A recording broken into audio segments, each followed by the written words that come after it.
எல்லாம் ரெடியா இருக்கிறீங்களா? Okay, yes. கண்களை மூடி, இரண்டு கரங்களையும் உயர்த்தி, எல்லாரும் இரண்டு கரங்களையும் உயர்த்தி கண்களை மூடி என்னோடு இணைந்து ஜெபிக்க நான் உங்களை அழைக்கிறேன்.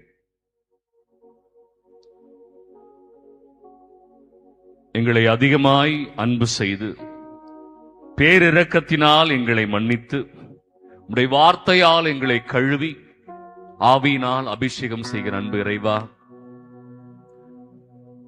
நீர் எங்களை படைத்ததே உம்முடைய பிள்ளைகளாக நாங்கள் வாழத்தான்.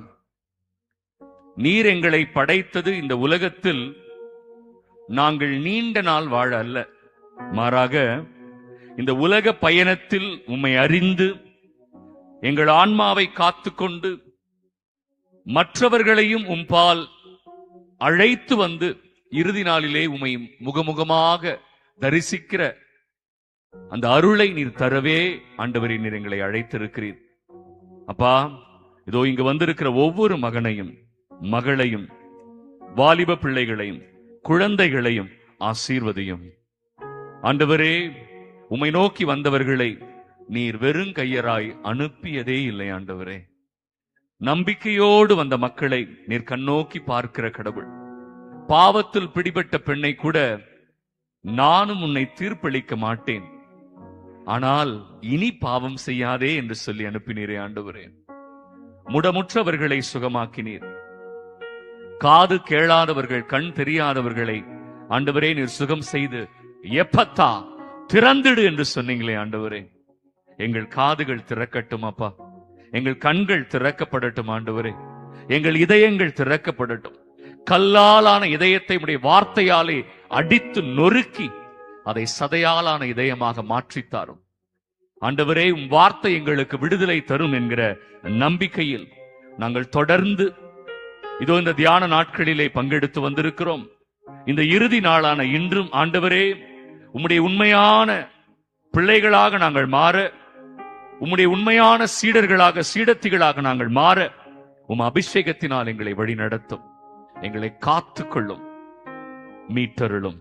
எங்கள் ஆண்டவராகிய இயேசு கிறிஸ்து வழியாக உம்மை மன்றாடுகிறோம். ஆமென், ஆமென், ஆமென். உட்காருங்க.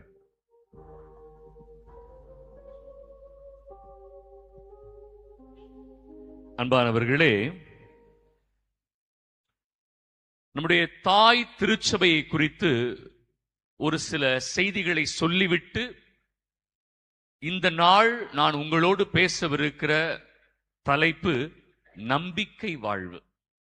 என்ன வாழ்வு? நம்பிக்கை வாழ்வு. ஏன்னா இன்னைக்கு அதுல நிறைய குழப்பங்கள் உள்ள வந்துருச்சு, நிறைய குழப்பங்கள் வந்துருச்சு.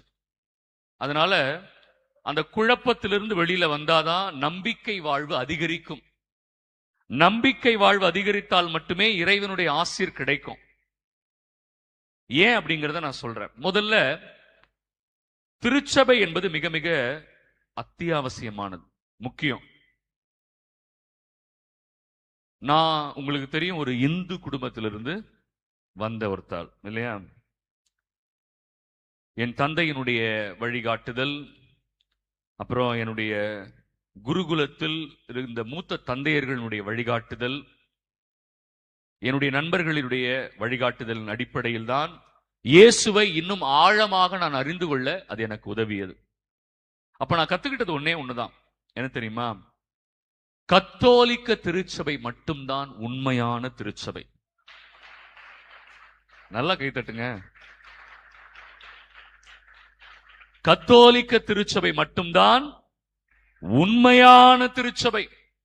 எனக்கு இதுல சந்தேகமே இல்லை, எனக்கு இதுல பயமும் இல்லை. ஏன் அப்படின்னா, இயேசு பேதுருவை அழைச்சி இதை தான் சொன்னார் இல்லையா? மத்தேயு 16வது அதிகாரம், உங்க எல்லாருக்கும் தெரிஞ்ச அதிகாரம், 18 வசனங்கள். பேதுரு, நீ பாறை இல்லையா, உன் மீது என் திருச்சபையை கட்டுவேன். நல்லா கவனிக்கணும், அந்த வார்த்தைகள்லாம் ரொம்ப முக்கியம். பேதுரு, உன் மீது என் திருச்சபையை கட்டுவேன். கத்தோலிக்க திருச்சபை என்பது பேதுரு என்னும் பாறையாகிய அவர் மீது கட்டப்பட்டது, அவர் வழி வழியாக வந்த ஒரு திருச்சபை. அது மட்டும் இல்ல, இயேசு இந்த வார்த்தையை அழுத்தி சொல்றார், என் திருச்சபையை கட்டுவேன். So there cannot be another church. அதுல இன்னொரு திருச்சபை இருக்க வாய்ப்பு இல்ல. ஏன்னா அவர் கட்டின திருச்சபை யாருடைய திருச்சபை? இயேசுவுடைய திருச்சபை. அப்ப கத்தோலிக்க திருச்சபை யாருடைய திருச்சபை? இயேசுவுடைய திருச்சபை. கைகளை தட்டி ஆண்டவருக்கு நன்றி சொல்லுங்க. அதனாலதான் அதுல இருக்கு பாருங்க, பாதாளத்தின் வாயில்கள் அதன் மேல் வெற்றி கொள்ளா. எவ்வளவு அழகான வார்த்தை இல்லையா? பாதாளத்தின் வாயில்கள் அதன் மேல் வெற்றி கொள்ளா. ஏன்? ஏன்னா அது ஆண்டவருடைய திருச்சபை. உங்களுக்கு ஒரு சின்ன தெளிவு மட்டும் கொடுத்துட்டு நான் தலைப்புக்குள்ள போயிடுறேன். ரெடியா இருக்கிறீங்களா? ஒரு சின்ன புன்னகை ப்ளீஸ்.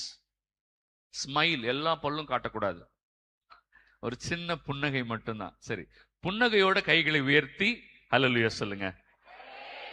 புன்னகையோட சொல்லுங்க, புன்னகையோட சொல்லுங்க. Thank you so much. பிரியமானவர்களே, தெளிவு என்ன அப்படின்னா, நம்முடைய பிரிவினை அன்பு சகோதர சகோதரிகள், நான் அவங்கள அன்பு சகோதர சகோதரிகள் சொல்றது காரணமே அவங்க நம்ம குடும்பம். அவங்க நம்ம குடும்பம். என்ன, குடும்பத்துல சில பேர் கோச்சிக்கிட்டு வெளில போயிடுவாங்க தெரியுமா? என்னதான் சுத்தினாலும் நம்ம குடும்பம். நீ எந்த நாட்டுக்கு போனாலும் தாய்க்கு பிள்ளை இல்லைன்னு ஆயிட முடியுமாமா? நீ உலகத்துல எந்த மூளைக்கு வேணாலும் போ, தாய்க்கு பிள்ளை இல்லைன்னு ஆயிடுவியா? சொல்லிடுவியா? அது ஒண்ணும் என் தாய் இல்லைன்னு சொல்லிடுவியா? சொல்ல முடியாதுல்ல. அதனால நம்ம அன்பு சகோதர சகோதரிகள் என்ன குழப்பம், அவங்க என்ன சொல்றாங்க, அவர்களுடைய திருச்சபை என்பது பைபிளை மையமாக வைத்த திருச்சபைன்னு சொல்லுவாங்க. என்னது? பைபிள். அதுக்கு அவங்க பயன்படுத்துற வார்த்தை வேதம். அதை நான் பயன்படுத்துறது இல்லை. அதுக்கு வேற காரணம் இருக்கு, தனியா சொல்றேன் உங்களுக்கு. நான் வேதம்ங்கிற வார்த்தை பயன்படுத்துறது இல்லை. இறைவார்த்தை, திருவிவிலியம், இறைவாக்கு என்கிற வார்த்தையை தான் பயன்படுத்துறேன் இல்லையா? வேதம்ங்கிற வார்த்தையை நான் பயன்படுத்துறது இல்லை. அந்த வார்த்தையை நம்ம பயன்படுத்தவும் கூடாது இல்லையா? அவங்க சொல்லுவாங்க, எங்களுடைய திருச்சபை வேதத்தை மையமாக கொண்ட திருச்சபைன்னு சொல்லுவாங்க. அதாவது அவங்க பைபிள்னு சொல்ல வராங்க. ஓகே. ஆனால் கத்தோலிக்க திருச்சபை என்பது இறை வார்த்தையை மையமாக கொண்ட திருச்சபை அல்ல. எல்லாம் அப்படியே ஷாக்கிங்கா பாப்பீங்க. இப்போ கத்தோலிக்க திருச்சபை என்பது இறை வார்த்தையை மையமாக கொண்ட திருச்சபை அல்ல. கத்தோலிக்க திருச்சபை என்பது இயேசுவை மையமாக கொண்ட திருச்சபை. கைத்தட்டுங்க. அதுக்குள்ளேயும் ஒரு அம்மாங்க, அதெல்லாம் இல்ல, பாவம், அவங்களுக்கு யாரோ தப்பா சொல்லி கொடுத்திருக்கிறாங்க. கத்தோலிக்க திருச்சபை என்பது இயேசுவை மையமாக கொண்ட திருச்சபை. ஏன் ஃபாதர் அப்படி சொல்றீங்க? ஏன்னா பைபிள்ல இயேசு சொன்ன செய்த பல விஷயங்கள் இல்லையா? பைபிள் என்ன இல்லையா? இயேசு சொன்ன செய்த பல விஷயங்கள் பைபிள்ல இல்லன்னு போட்டிருக்கு. அது எங்க போட்டிருக்கு? பைபிள்லயே போட்டிருக்கு. எங்க போட்டிருக்கு? யோவான் 21:25 போட்டிருக்கு. வாசிக்கிறீங்களா? Yes, very good. வாசிங்க, சீக்கிரம் வாசிங்க. இயேசு செய்தவை வேறு பலவும் உண்டு. அவற்றை ஒவ்வொன்றாக எழுதினால் எழுதப்படும் நூல்களை உலகமே கொள்ளாது என கருதுகிறேன். பாத்தீங்களா? அதனாலதான் நம்ம தாய் திருச்சபை என்ன சொன்னாங்கன்னா, நாம் வெறுமனே இறை வார்த்தையை மட்டும் மையமாக கொண்ட திருச்சபை அல்ல, நாம் இயேசுவை மையமாக கொண்ட திருச்சபை. ஏன்னா இயேசுதான் இறை வார்த்தையின் முழுமை. இயேசுதான் இறை வார்த்தையின் முழுமை. இதுல எல்லாம் எழுதப்படல, இது ஆண்டவர் வெளிப்படுத்தியதுதான், தூயாவியினால் தூண்டப்பட்டு எழுதப்பட்டதுதான். ஆனாலும் இயேசுதான் இறை வார்த்தையின் முழுமை. ஒத்துக்கிறீங்களா? ஒத்துக்கிறீங்களா? அப்ப கைகளை உயர்த்தி அல்லேலூயா சொல்லுங்க. அப்ப கத்தோலிக்க திருச்சபைக்கு 3 தூண்கள் உண்டு. எத்தனை? 3 தூண்கள். பிரிவினை சபை அன்பு சகோதர சகோதரிகள் என்ன சொல்லுவாங்கன்னா, எங்களுக்கு வெறும் பைபிள் மட்டும்தான் சொல்லுவாங்க. என்ன சொல்லுவாங்க? வெறும் பைபிள். அதுக்கு அவங்க பயன்படுத்துற வார்த்தை சோலா ஸ்கிரிப்துரா. சோலா ஸ்கிரிப்துரா, பைபிள் ஒன்லி. என்ன சொல்லுவாங்க? Bible only. பைபிளை தவிர்த்து வேற எதை சொன்னாலும் நம்ப மாட்டாங்க இல்லையா? Bible only. ஆனா கத்தோலிக்க திருச்சபையில அப்படி இல்ல. நமக்கு 3 தூண்கள் இருக்கிறது. எத்தனை? நம்பர் 1 அப்போஸ்தலிக்க பாரம்பரியம். நம்பர் 2 இறை வார்த்தை. நம்பர் 3 திருச்சபையின் போதனை. கைகளை தட்டி ஆண்டவருக்கு நன்றி சொல்லுங்க. யாரோ ஒரு அம்மா அப்படி இல்லை, நாங்க பாவம். எந்த அம்மான்னு எனக்கு தெரியல. முடிஞ்ச உடனே என்ன வந்து பாருங்க, உங்களுக்கு யாரோ தப்பா கேட்டகிசம் சொல்லி கொடுத்துருக்காங்க, பைபிள் மட்டும்தான் இல்லையா? முடிஞ்ச உடனே என்ன வந்து பாருங்க. அப்போ கத்தோலிக்க திருச்சபையில 3 விஷயம் முக்கியம். எதெல்லாம்? அப்போஸ்தலிக்க பாரம்பரியம், இறை வார்த்தை, திருச்சபையின் போதனை. வெறும் பைபிள்னு சொல்றவங்க தான் பிரிவினை சபைகள். நம்ம அந்த ரகத்துல சேர்ந்துடக்கூடாது இல்லையா? நம்ம கத்தோலிக்க திருச்சபை. ஏன் ஃபாதர் நமக்கு இந்த 3 விஷயம் முக்கியம்? அப்போஸ்தலிக்க பாரம்பரியம்,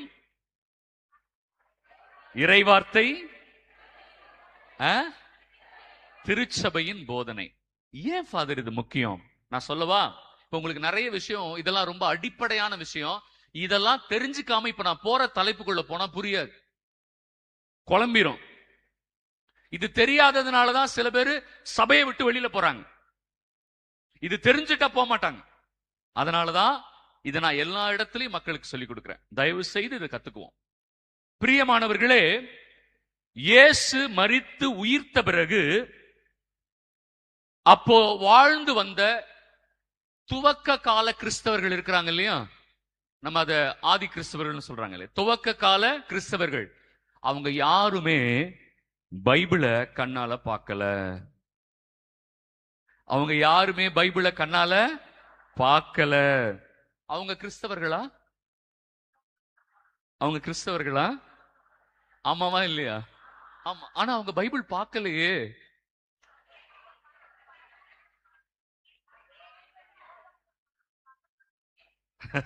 சரி, கவனிங்க, இதுதான் ரொம்ப முக்கியம். இப்ப நம்ம பிரிவினை சபைகள் என்ன சொல்றாங்க? பைபிள் தான், பைபிள் இருந்தாதான் நீ கிறிஸ்டியன் சொன்னாங்கல்ல. அப்ப துவக்க கால கிறிஸ்தவர்கள் கைகள் என்ன இல்ல? பைபிளே இல்ல. ஆனா அவர்களை கிறிஸ்தவர்கள்னு சொல்ற தகுதி அருகதை நமக்கு இல்ல. ஏன்னா அவங்க உண்மையிலேயே கிறிஸ்தவர்களாகத்தான் வாழ்ந்தாங்க. ஆனாலும் கையில பைபிள் இல்ல. எதன் அடிப்படையில வாழ்ந்தாங்க அப்படின்னா, சொல்றேன், அப்போஸ்தலர்களுடைய படிப்பினைகளை அவர்கள் பின்பற்றி வாழ்ந்தார்கள். ஹல்லேலூயா. யாருடைய படிப்பினை? அப்போஸ்தலர்களின் படிப்பினை. அப்போஸ்தலர்கள் இயேசுவினுடைய சீடர்கள் இல்லையா? அப்ப அவர்கள் வாய் வழியாய் சொன்னதை அவர்கள் காதால் கேட்டு நம்பிக்கை பெற்று இயேசுவை அறிந்து இயேசுவை நம்பி வாழ்ந்தார்கள். ஹல்லேலூயா, ஹல்லேலூயா. அப்ப அவங்க கையில என்ன இல்ல? எத்தனை வருஷம் பைபிள் இல்லைன்னா சொல்லவா? 400 ஆண்டுகள். துவக்கத்தில் வாழ்ந்த அந்த 400 வருஷம், இயேசு உயிர்த்து கிட்டத்தட்ட 350 ஆண்டுகள் கிறிஸ்தவர்கள் யாருமே பைபிளை பார்க்கவே இல்லை. இதுதான் அவங்களுக்கு தெரியாது. நம்மளை விட்டு பிரிஞ்சு போனவங்களுக்கு எது தெரியாது? இதுதான் தெரியாது. அவங்க கையில என்ன இல்ல? 350 வருஷம் கையில. போதுமா? சும்மா ஆன ஒண்ணு வேதம் என்ன சொல்லுகிறது அப்படின்னுவாங்க. அப்ப முதல்ல வாழ்ந்த 350 வருஷம் வாழ்ந்த அந்த துவக்க கால கிறிஸ்தவர்கள் கைகள்ல என்ன இல்ல? பைபிள் இல்ல. அப்ப அவர்களை வழிநடத்தியது யாருன்னு பார்த்தா, அப்போஸ்தலர்களுடைய படிப்பினை, அப்போஸ்தலர்கள் வழிவந்த திருத்தந்தையர்கள், திருத்தந்தையர்களால் நியமிக்கப்பட்ட ஆயர்கள், ஆயர்களால் பணிக்கமர்த்தப்பட்ட மூப்பர்கள், அவங்கதான் குருக்கள், தியாக்கோன்கள், இவர்களை கொண்டுதான் தாய் திருச்சபை வழிநடத்தப்பட்டது. கைகளை தட்டி நன்றி சொல்லுங்க. எவ்வளவு முக்கியம் பாருங்க திருச்சபை, இல்லையா? அப்போஸ்தலர்கள் வழி வந்தவர்கள். ஃபாதர், அப்போஸ்தலர்கள் வழி வந்தவர்கள் எப்படி நியமிச்சாங்க? பைபிள்ல இருக்கு. அது தனி தலைப்பு. நான் சின்ன முன்னுரை தான் உங்களுக்கு கொடுக்க போறேன், தலைப்பு வேற. எப்படின்னா, இப்பவும் திருத்தந்தை அவர்களை எப்படி தேர்ந்தெடுக்கிறாங்க? கான்க்ளேவ்னு சொல்லுவாங்க, இல்லையா? கர்தினால்கள் எல்லாம் ஒன்னா சேர்ந்து சீட்டுல பேர் எழுதி, அது யாருக்கு அதிகமா அந்த சீட்டு விழுதோ அவங்கள அந்த இடத்துல தேர்ந்தெடுப்பாங்க, இல்லையா? இது திருத்துதர் பணி 1வது அதிகாரத்துல இருக்கு. வீட்டுல போய் வாசிங்க, தயவு செய்து வாசிங்க. யாராவது உங்களை கேட்பாங்க, எங்க போப்பாண்டவரை தேர்ந்தெடுக்கிறதெல்லாம் பைபிள்ல இருக்கான்னு கேட்பாங்க. ஏன்னா அவங்க எடுத்த உடனே எதாவது கேட்பாங்க, பைபிள்ல இருக்கா பைபிள்ல இருக்கா அப்படின்னு கேட்பாங்க. அதனால நம்ம பைபிள்லயும் ஸ்ட்ராங்கா இருக்கணும். அதே நேரத்துல திருச்சபையின் போதனையும் முக்கியம். புரியுதா? திருச்சபையின் போதனை எனக்கு முக்கியம் இல்ல, நான் பைபிள் மட்டும்தான் பிடிச்சுப்பேன் அப்படின்னா அவர்கள் கத்தோலிக்கர்கள் அல்ல. ஏன் என்ன சொல்றேன், இது ரொம்ப ரொம்ப முக்கியமான செய்தி. ஓகே, அப்ப திருத்துதர் பணி 1வது அதிகாரத்துல இறந்து போனார்ல யூதாஸ் இஸ்காரியோத்து, அவனுக்கு பதிலாக ஒருவரை தேர்ந்தெடுப்பதற்காக அவர்கள் ஒன்று கூடி சீட்டு எழுதி போட்டுதான் தேர்ந்தெடுக்கிறாங்க. அந்த வழியாகத்தான் நாம் வரோம். யூதாஸ் இஸ்காரியோத்து இறந்ததுக்காகவே அவனுடைய இடத்துல இன்னொருத்தரை தேர்ந்தெடுத்தாங்களே. இவங்களெல்லாம் தலைவரா நியமிக்கப்பட்டாரு யார் அவரு? இவங்களுக்கெல்லாம் பேதுரு. அப்ப பேதுரு இறந்த உடனே அவருக்கு பதிலா தேர்ந்தெடுக்கப்படுறாங்க. அவங்களுடைய பேர்லாம் பைபிள்ல இருக்கு. லைனஸ்னு ஒருத்தர் இருக்கிறார், அதுக்கப்புறம் வந்தவர். அதுக்கப்புறம் வந்த கிளீட்டஸ்னு ஒருத்தர் இருக்கிறார். அதுக்கப்புறம் வந்த கிளமெண்ட்னு இருக்கிறார். இவங்கெல்லாம் முதல்ல வந்த திருத்தந்தையர்கள். இவங்க பேர்லாம் பைபிள்ல இருக்கு. டைம் இல்ல, அது பைபிள் கிளாஸ் ஆயிடும். அதனால நான் உங்களுக்கு அதெல்லாம் சொல்லல. ரெஃபரன்ஸோட நான் இன்னொரு முறை வாய்ப்பு இருந்தா சொல்றேன். இப்ப நான் சொன்ன லைனஸ், கிளீட்டஸ், கிளமெண்ட் இவங்கெல்லாம் எங்க இருக்கு? பைபிள்லயே இருக்கு. பேதுருக்கு அப்புறம் அதுக்கு அடுத்தடுத்து தேர்ந்தெடுக்கப்பட்ட திருத்தந்தையர்கள். இவர்கள் நியமிச்சவங்க தான் ஆயர்கள். பைபிள் இருக்கானா? இருக்கு. திருத்துதர் பணி 20வது அதிகாரம் 28வது வசனத்துல இருக்கு. என்ன இருக்கு தெரியுமா? பவுல் அங்க இருக்கிற கண்காணிப்பாளர்களை கூப்பிட்டு சொல்வார், திருச்சபை உங்களை கண்காணிப்பாளராக நியமித்திருக்கிறது. அதுல இருக்கமா வார்த்தை? கண்காணிப்பாளர் இருக்கு பாத்தீங்களா? அந்த கண்காணிப்பாளர்னு ஒரு வார்த்தை இருக்குல்ல. இத முதல்ல இந்த நூல் எழுதப்பட்டது கிரேக்கத்துல. எதுல எழுதப்பட்டது? கிரேக்கத்தில் எழுதப்பட்டது. அந்த கண்காணிப்பாளர்ன்ற வார்த்தைக்கு கிரேக்கத்தில் என்ன தெரியுமா பொருள்? எபிஸ்கோபோஸ். என்னது? எபிஸ்கோபோஸ். அதான் கிரேக்க வார்த்தை. அந்த எபிஸ்கோபோஸ்ங்கிற கிரேக்க வார்த்தையினுடைய ஆங்கில வார்த்தை என்ன தெரியுமா? பிஷப். புரிஞ்சிருச்சா? அப்ப இங்க இருந்து தான் எடுத்திருக்கிறாங்க. கண்காணிப்பாளர்ங்கிற கிரேக்க வார்த்தை எபிஸ்கோபோஸ். எபிஸ்கோபோஸ் ஆங்கில வார்த்தை தான் பிஷப். அவங்க தான் ஆயர். அப்புறம் திருத்துதர் பணி 14வது அதிகாரத்தில் இருக்கு. அவர்கள் ஒவ்வொருத்தர் தலைமையிலையும் கை வச்சு ஒவ்வொரு நகரத்திற்கும் மூப்பர்களை ஏற்படுத்தினார்கள். இருக்கா பைபிள்ல? மூப்பர்களை ஏற்படுத்தினார்கள். ஃபாதர், மூப்பருக்கு கிரேக்க வார்த்தை என்ன? பிரெஸ்பித்தேரோஸ். மூப்பருக்கு கிரேக்க வார்த்தை என்ன? பிரெஸ்பித்தேரோஸ். ஒரு குருவானவர் வாழ்ற அந்த வீடு இருக்குல்ல, நீங்க ஃபாதர் பங்களான்னு சொல்லுவீங்க. ஆனா அது குருவானவர் வாழ்ற வீட்டுக்கு பேர் என்ன தெரியுமா? பிரெஸ்பிட்டரி. பிரெஸ்பிட்டரி, சரியா? பிரெஸ்பிட்டரின்னு சொல்லுவாங்க குருவானவர் வாழ்கிற இடம். ஏன்னா அங்க பிரெஸ்பிட்டரியில வாழ்றவர் யாருன்னா பிரெஸ்பித்தரோஸ். பிரெஸ்பித்தரோஸ் அதனுடைய தமிழ் சொல்லுதான் மூப்பர். அதனுடைய கிரேக்க வார்த்தை பிரெஸ்பித்தரோஸ், சரியா? அதனுடைய ஆங்கில வார்த்தை பிரீஸ்ட், குருவானவர். பாத்தீங்களா? அதுவும் பைபிள்ல இருக்கா? அதுக்கப்புறம் திருத்துதர் பணி 6வது அதிகாரத்துல அவர்கள் திருத்தொண்டர்களை தேர்வு செய்வாங்க. அவங்க அதுக்கு திருத்தொண்டருக்கு கிரேக்க வார்த்தை தியாகோனோஸ். கிரேக்க வார்த்தை என்ன? தியாகோனோஸ். அதனுடைய ஆங்கில வார்த்தை டீக்கன். ஓகேவா? தமிழ் வார்த்தை திருத்தொண்டர். அன்பானவர்களே, துவக்க காலத்தில் கைகளில் பைபிள் வர்றதுக்கு முன்னாடியே அவர்கள் போப்பாண்டவர்களாக, ஆயர்களாக, குருக்களாக, தியாக்கோன்களாக இந்த திருச்சபை செயல்பட்டது. கைகளை தட்டி ஆண்டவருக்கு நன்றி சொல்லுங்க பிரியமானவர்களே. அதனாலதான் வெறும் வேதம்னு சொல்லும் போதெல்லாம் வேதனையா இருக்கும். பாவம், அவங்களுக்கு இது தெரியலையே. கைகளில் பைபிள் வர்றதுக்கு முன்னாடியே கத்தோலிக்க திருச்சபை ரொம்ப ஸ்ட்ராங்கா இருந்துச்சு. சரி ஃபாதர், கத்தோலிக்க திருச்சபைன்னு ஏன் சொல்றோம் அப்படின்னு ஒரு கேள்வி வரும். அது வந்தாதான் நான் சொல்ல போற தலைப்பு புரியும். கவனமா கவனிங்க. லேட்டா வரவங்க எல்லாம் மிஸ் பண்ணிடுவாங்க, பரவாயில்ல. நல்லா கவனிங்க. கத்தோலிக்க திருச்சபை என்கிற வார்த்தை எங்கிருந்து எடுக்கப்பட்டதுன்னா, திருத்துதர் பணி 9வது அதிகாரம் 31வது வசனத்திலிருந்து எடுக்கப்பட்டது. கத்தோலிக்க திருச்சபை என்பது திருத்துதர் பணி 9வது அதிகாரம் 31வது வசனத்திலிருந்து எடுக்கப்பட்ட வார்த்தை. இப்ப நான் வாசிக்கிறேன், என் கண்ணு முன்னாடி இருக்கு, நான் வாசிக்கிறேன், நீங்க கவனிங்க. பிரியமானவர்களே, கவனிக்காதவங்க மட்டும் ஒரு அல்லேலூயா சொல்லுங்க.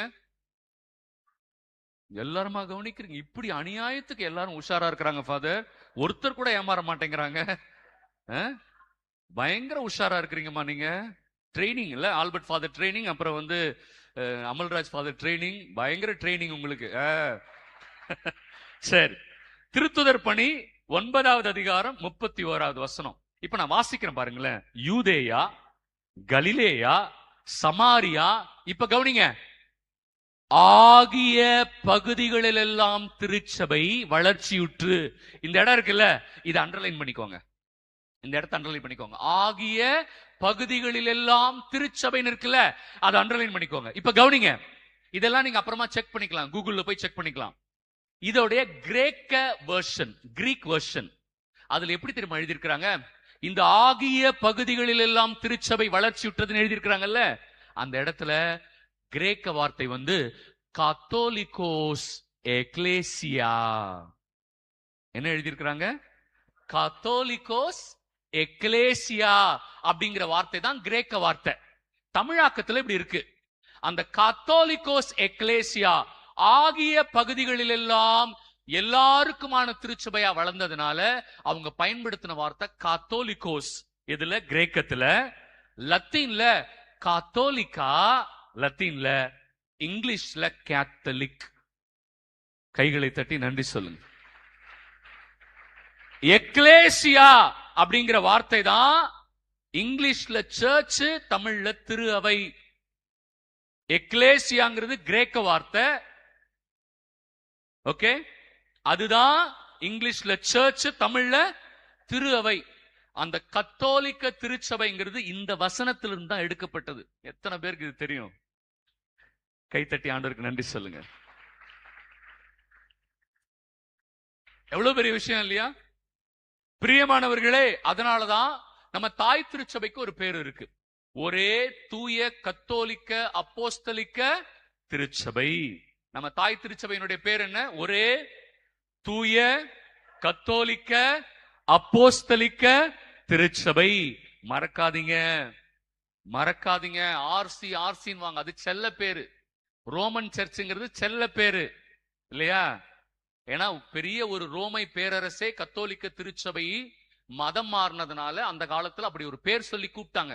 ஆனா நம்மளுடைய அபிஷியல் நேம், நம்முடைய திருச்சபையினுடைய பேரு என்னது? ஒரே தூய கத்தோலிக்க அப்போஸ்தலிக்க திருச்சபை. இத நான் ஏன் தெரியுமா இவ்வளவு நேரம் சொன்னேன்? பைபிள் கையில வர்றதுக்கு முன்னாடியே கத்தோலிக்க திருச்சபை தான் இருந்தது. எது வர்றதுக்கு முன்னாடிமா? பைபிள் வர்றதுக்கு முன்னாடியே. ஓகேவா? ஒண்ணு. ரெண்டாவது, பைபிள் வர்றதுக்கு முன்னாடியே திருத்தந்தை, ஆயர்கள், குருக்கள், தியாக்கோன்கள் என்று திருச்சபை கட்டமைக்கப்பட்டு விட்டது. அதனாலதான் ஒவ்வொரு குருவானவரும் ஆயருக்கு கீழ்ப்படிந்து நடக்கணும் இல்லையா? ஆயர் திருத்தந்தையின் பதிலாளாக நம் மறை மாவட்டத்தில் செயல்படுறாரு. இது எல்லாம் ஒரே திருச்சபை. அதனாலதான் the center for the study of global Christianity, the center for the study of global Christianity என்கிற மையம் ஒரு தரவுகளை வெளியிட்டது. இன்னைக்கு உலகத்தில் இருக்கிற எல்லா நாடுகளிலும் இருக்கிற ஒட்டுமொத்த திருச்சபை அப்படியே மொத்தமா கவுண்ட் பண்ணா அதுல 50% கேத்தலிக் சர்ச் தான். கைத்தட்டுங்க. என்ன பெருமையா இல்லையா உங்களுக்கு? அப்புறம் சொல்றேன் கேளுங்க, இன்னொரு 25% ஆர்த்தடாக்ஸ் திருச்சபைகள். என்னது? அவங்களும் கேத்தலிக் சர்ச் தான். கைத்தட்டுங்க. மத்த 25% தான் பிரிவினை சபைகள். அந்த பிரிவினை சபைக்குள்ள 49,000 குட்டி சபைகள் இருக்கிறது. அந்த 25% எத்தனை இருக்குமா? 49,000 குட்டி சபைகள். அது கவுண்ட் நிக்கல, இன்னும் அதிகமாகும் எனக்கு தெரியுது. நமக்கு தெரியும் இல்லையா?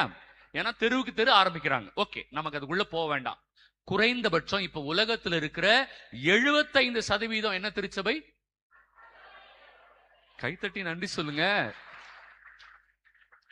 சரி, அது மட்டும் இல்ல, அந்தியோக்கியா என்கிற ஒரு நகர் இருந்துச்சு, எல்லாருக்கும் தெரியும். அந்த நகரில் தான் இயேசுவை பின்பற்றியவர்களை முதலாக கிறிஸ்தவர்கள் என்று அழைத்தார்கள். எங்க? அந்தியோக்கியாவில தான் முதலாக இயேசுவை பின்பற்றியவர்களை என்னன்னு அழைச்சாங்க? கிறிஸ்தவர்கள் என்று அழைத்தாங்க அந்த நகரத்தை. அந்த நகரத்தினுடைய முதல் ஆயர் இஞ்ஞாசியார். அந்த நகரத்தினுடைய முதல் ஆயர் யாரு? இஞ்ஞாசியார். நீங்க போய் கூகுள்ல போட்டு பார்க்கலாம். Saint Ignatius of Antioch. Saint Ignatius of Antioch, அந்தியோக்கியா என்கிற நகரத்தை சார்ந்த இஞ்ஞாசியார். இயேசு சபை ஆரம்பிச்ச இஞ்ஞாசியார் இல்ல, அவர் வேற. இது முதலாக, ஆமா, முதல் திருச்சபையில அந்தியோக்கியா நகரத்துல தானே கிறிஸ்தவர்கள் சொன்னாங்க. அந்த இடத்துல அப்போஸ்தலர்களால் அபிஷேகம் செய்யப்பட்டு ஆயராக நியமிக்கப்பட்டவர். இப்ப இன்னொரு சர்ப்ரைஸ் உங்களுக்காக சொல்றேன். எந்த அப்போஸ்தலர் அவரை அபிஷேகம் செஞ்சார் தெரியுமா? புனித யோவான். கைகளை தட்டி நன்றி சொல்லுங்க. அவர் அபிஷேகம் செஞ்ச அப்போஸ்தலர் யாரு? இயேசுனுடைய அன்பு சீடர். யாருமா? இயேசுனுடைய அன்பு சீடர். அவர்தான் அவர் அபிஷேகம் செஞ்சு அந்த இடத்துல ஆயரா நியமிச்சார். அந்தியோக்கியாவை சார்ந்த அந்த ஆயர் இஞ்ஞாசியார் ஒரு கடிதம் எழுதுறார். அந்த கடிதம் இப்பவும் கூகுள்ல இருக்கு, நீங்க போய் போட்டு பார்க்கலாம். A letter to the people of Smyrna. Smyrna என்கிற நகரத்தை சார்ந்த மக்களுக்கு ஒரு கடிதம் எழுதுறார். அம்மா டிஸ்ட்ராக்ட் ஆகாதீங்கம்மா, இங்க கவனிங்க. அம்மா தாயே, என்னது கூப்பிடுறாங்கன்னு எனக்கும் தெரியல, அவங்க எது கூப்பிடுறாங்கன்னு தெரியல. கவனிங்கம்மா. அம்மா, எவ்வளவு சீரியஸா சொல்லிக்கிட்டு இருக்கிறேம்மா, முக்கியமாமா அது. கவனிங்கம்மா. யார் வந்தா என்ன, யார் போனா என்னம்மா, கவனிங்கம்மா. ரொம்ப முக்கியமான விஷயமா இது, நல்லா கவனிங்க. ஏன்னா எனக்கு முன்னாடி இருக்கிறவங்க இப்படி பண்ணும்போது அது இன்னும் பின்னாடியாவது எனக்கு தெரிய மாட்டேங்குது. முன்னாடி உட்கார்ந்துட்டு கையை காட்டிக்கிட்டு ஆள் வராங்க போறாங்கன்னா அது டிஸ்ட்ராக்ஷனா இருக்கு இல்லையா? பண்ணாதீங்க. கவனிங்க. யாரால நியமிக்கப்பட்டவர் ஆயரா? யோவானாலேயே நியமிக்கப்பட்டவர், அபிஷேகம் செய்யப்பட்டு அவர் எழுதுறார், ஒரு கடிதம் எழுதுறார். அந்த கடிதத்தை நீங்க அப்புறமா போய் கூகுள்ல பாருங்க. Letter to the people of Smyrna. ஸ்மிர்னாவில் இருக்கிற கிறிஸ்தவ மக்களுக்காக ஒரு கடிதம் எழுதுறார். அந்த கடிதத்துல சொல்றாரு, எங்கே நற்கருணையை மையமாக கொண்டு, ஹல்லேலூயா, எங்கே நற்கருணையை மையமாக கொண்டு ஆயர்களும் மூப்பர்களும் இயேசுவின் சீடர்களும், இயேசுவின் சீடர்கள் இங்க கிறிஸ்டியன்ஸ் எல்லோரும் எங்கே ஒன்றாய் கூடி இருக்கிறார்களோ அங்கே கத்தோலிக்க திருச்சபை இருக்கிறது.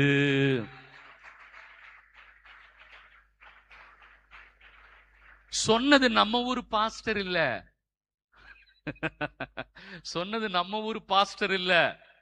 புனித யோவானால் அபிஷேகம் செய்யப்பட்டு அந்தியோக்கியா நகரிலே ஆயராக நியமிக்கப்பட்ட இஞ்ஞாசியார் எழுதுகிறார், எங்கே நற்கருணையை மையமாக கொண்டு ஆயர்களும் மூப்பர்களும் இயேசுவின் சீடர்கள், அதாவது கிறிஸ்தவ மக்களும் ஒன்று கூடுகிறார்களோ அங்கே கத்தோலிக்க திருச்சபை இருக்கிறது. இந்த கடிதம் எழுதப்பட்ட ஆண்டு 1ஆம் நூற்றாண்டு. இயேசு உயிர்த்து 70 ஆண்டுகளுக்குள்ள எழுதப்பட்ட ஒரு கடிதம் இல்லையா? இயேசுவின் சீடரால நியமிக்கப்பட்டவரே கத்தோலிக்க திருச்சபைதான் உண்மையான திருச்சபைன்னு சொல்லி இருக்கிறாரு. எப்படிதான் மனசு வருதோ கத்தோலிக்க திருச்சபை விட்டு வெளியில போறதுக்கு இல்லையா? எப்படிதான் நம்ம மக்களுக்கு மனசு வருதோ திருச்சபைக்கு எதிராக பேசுறது, ஆயருக்கு எதிராக பேசுறது, குருக்களுக்கு எதிராக பேசுறது. அன்பானவர்களே, அவரவர் செய்கிற பாவத்திற்கு அவரவர் கணக்கு கொடுக்கணும். நீங்க யார பத்தியும் பேச வேண்டாம்.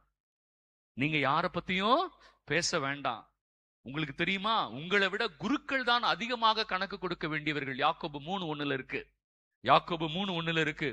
யாரும் போதகர்களாக விரும்ப வேண்டாம், ஏனென்றால் உங்களை விட போதகர்களாகிய நாங்களே கடினமான தீர்ப்புக்கு உள்ளாக வேண்டி இருக்கிறது. தெரியுமா?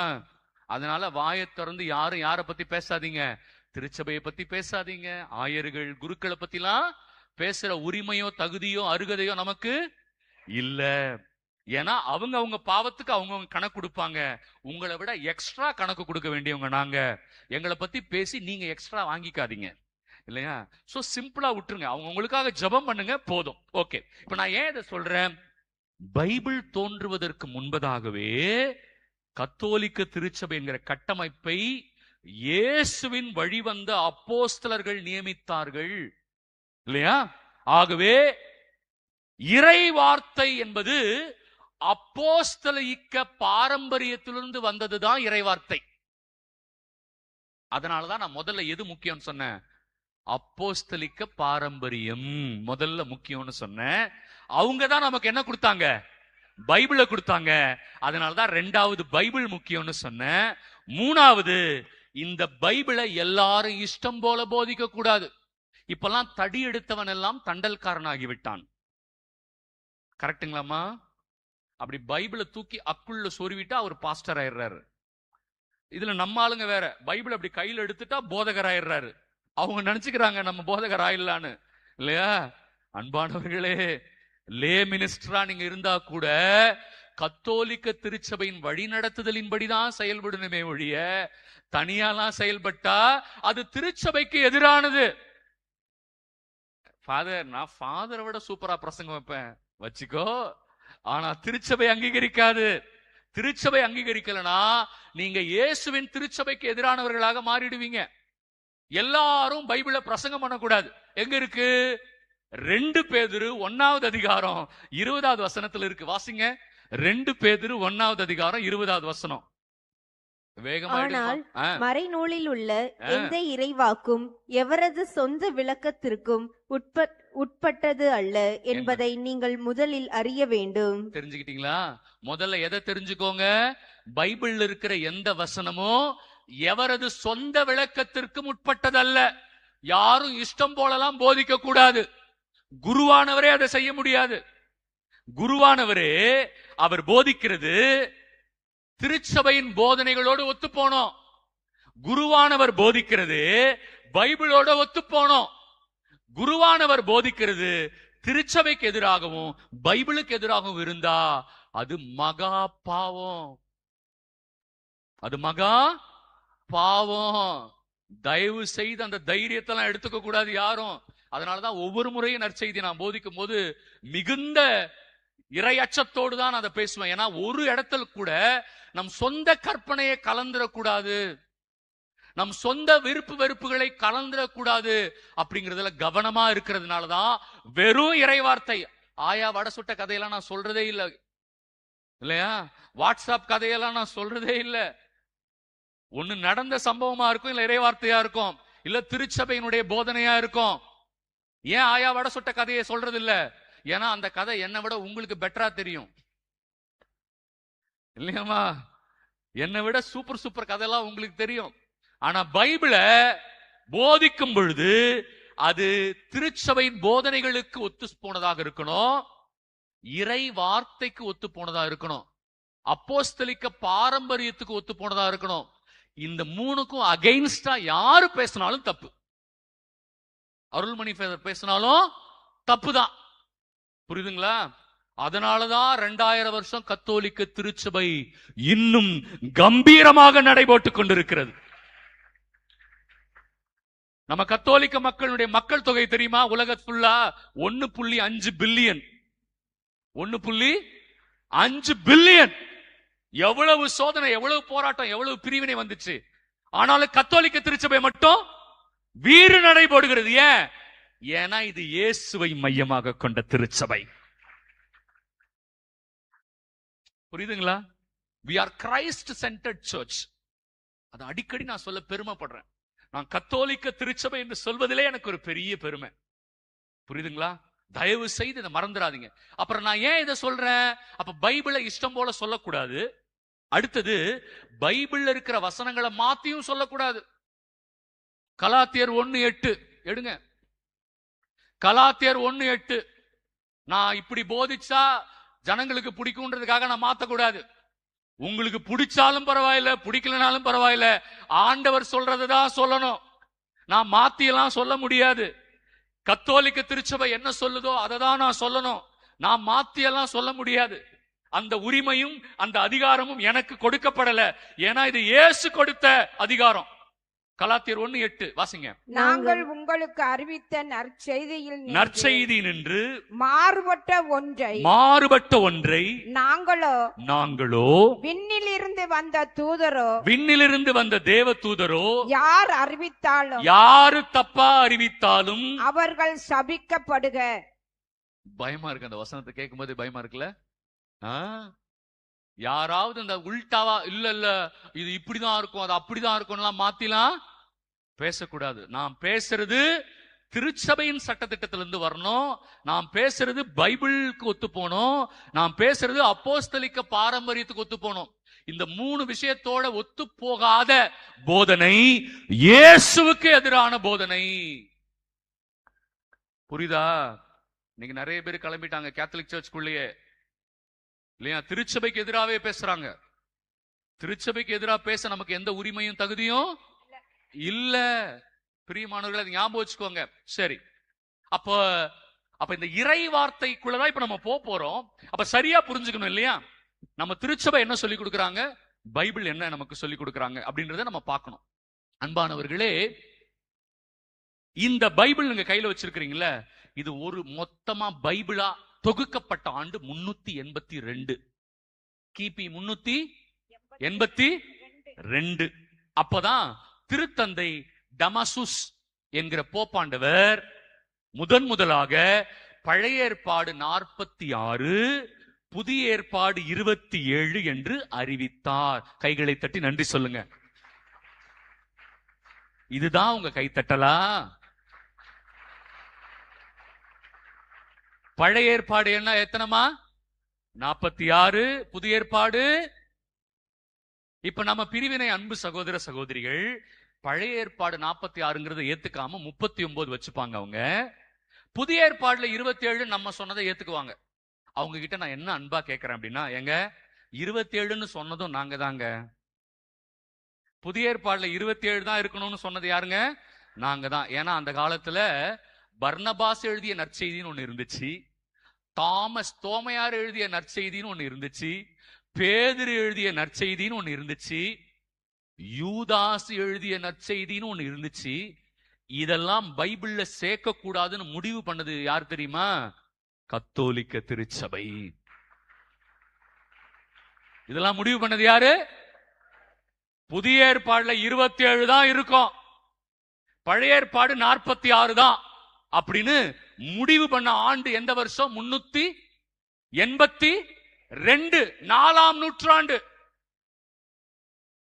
அத ஃபைனலா ராட்டிஃபை பண்ணுவாங்கன்னு சொல்லுவாங்க. அவ்வளவுதான், இதுக்கு மேல இதுல சேர்க்கவும் கூடாது கழிக்கவும் கூடாது அப்படின்னு ஃபைனலா சொன்ன ஆண்டு எது தெரியுமா? 397. 397.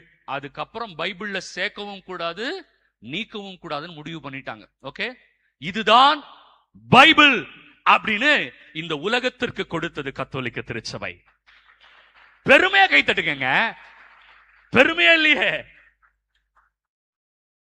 அடுத்த செய்தி, அவங்க இப்படி பைபிளா தொகுத்த பொழுது இப்படி ஒரு பைபிளா தொகுக்க முடியல அவங்களால. அப்ப வெறும் சுருளேடு தான். என்ன இருந்தது? சுருளேடு. தனித்தனியா இருக்கும். அதனாலதான் கத்தோலிக்க மக்கள் கையில பைபிள் போய் சேரல. அப்ப எப்படி இருந்துச்சு? தனித்தனி சுருளேடு. மத்தேயுனா தனி சுருளேடு, மார்க்னா தனி சுருளேடு. அப்ப அது ஒரு லைப்ரரி மாதிரி இருக்கும். அது புள்ள போனா ஒரு ரூம் ஃபுல்லா இருக்கும். எல்லாம் 73 புக் இருக்கும். எல்லாம் சேர்ந்ததுதான் மொத்தமா பைபிள் இல்லையா? அப்பவும் அது ஒரு புத்தகமாக மொத்தமா வைக்க முடியல, ஏன்னா அது சுருளேடு. என்னமா நம்ம ஆளுங்க ரீல் விட்டுருக்காங்க பாருங்களேன். இது வேதம் பைபிள் ஏங்க கொடுத்ததே நாங்க தாங்க இல்லையா? அப்ப இருந்த தொடக்க கால கிறிஸ்தவர்கள் கையில என்ன இல்ல? பைபிளே இல்லைங்க. கத்தோலிக்க திருச்சபை தாங்க மக்களை வழிநடத்தி உலகம் முழுவதும் இந்த திருச்சபையை கொண்டு போய் சேர்த்து இயேசுவை அறிவித்து இயேசுவின் நாமத்திற்கு மகிமை சேர்க்கிறது கத்தோலிக்க திருச்சபைங்க இல்லையா? சொல்றேன். அப்போ மொத்தமா தொகுத்த காலத்துல புத்தகங்கள்ல அதிகாரமே இல்ல, மொத்தமா இருந்துச்சு. மத்தேயுனா எப்படி இருக்கும்னா முதல்ல ஆரம்பிச்சு கடைசி வசனம் வரைக்கும் அப்படி மொத்தமா இருக்கும். நடுவுல வசனமும் போடல, அதிகாரமும் போடல. இப்படிதான் இருந்துச்சு பைபிள் முதல்ல. எத்தனை வருஷம் வரைக்கும் அப்படி இருந்துச்சு தெரியுமா? 1226 வருஷம் வரைக்கும் இருந்துச்சு.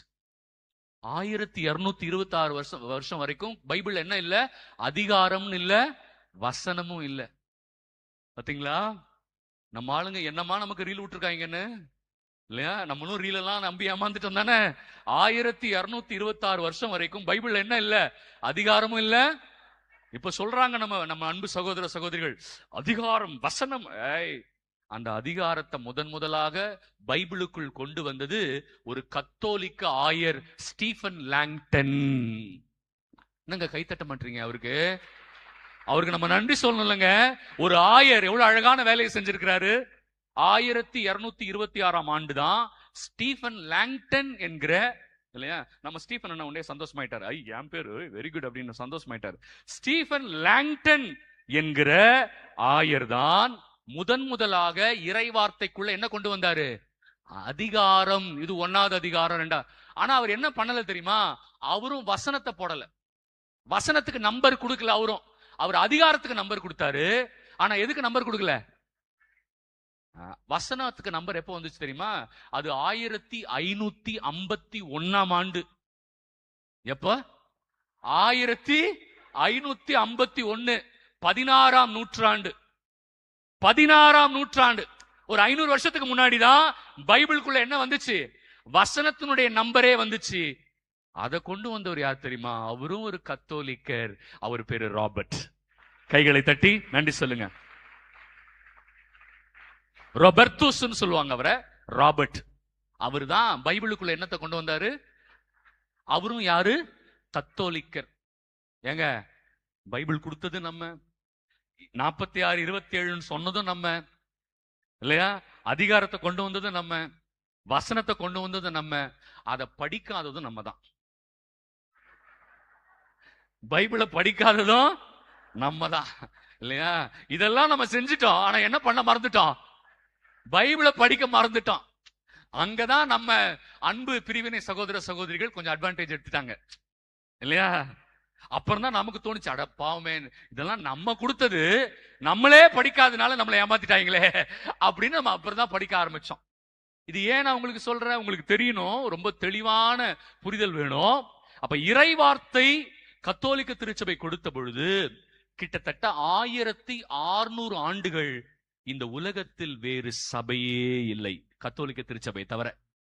என்ன கைத்தட்ட மாட்டீங்களா? கைத்தட்ட மாட்டீங்களா? நல்லா கைத்தட்ட மாட்டீங்களா? அரங்க அதிரணும்ல. இந்த உலகம் முழுவதும் 1600 வருஷம் இருந்த ஒரே திருச்சபை எது?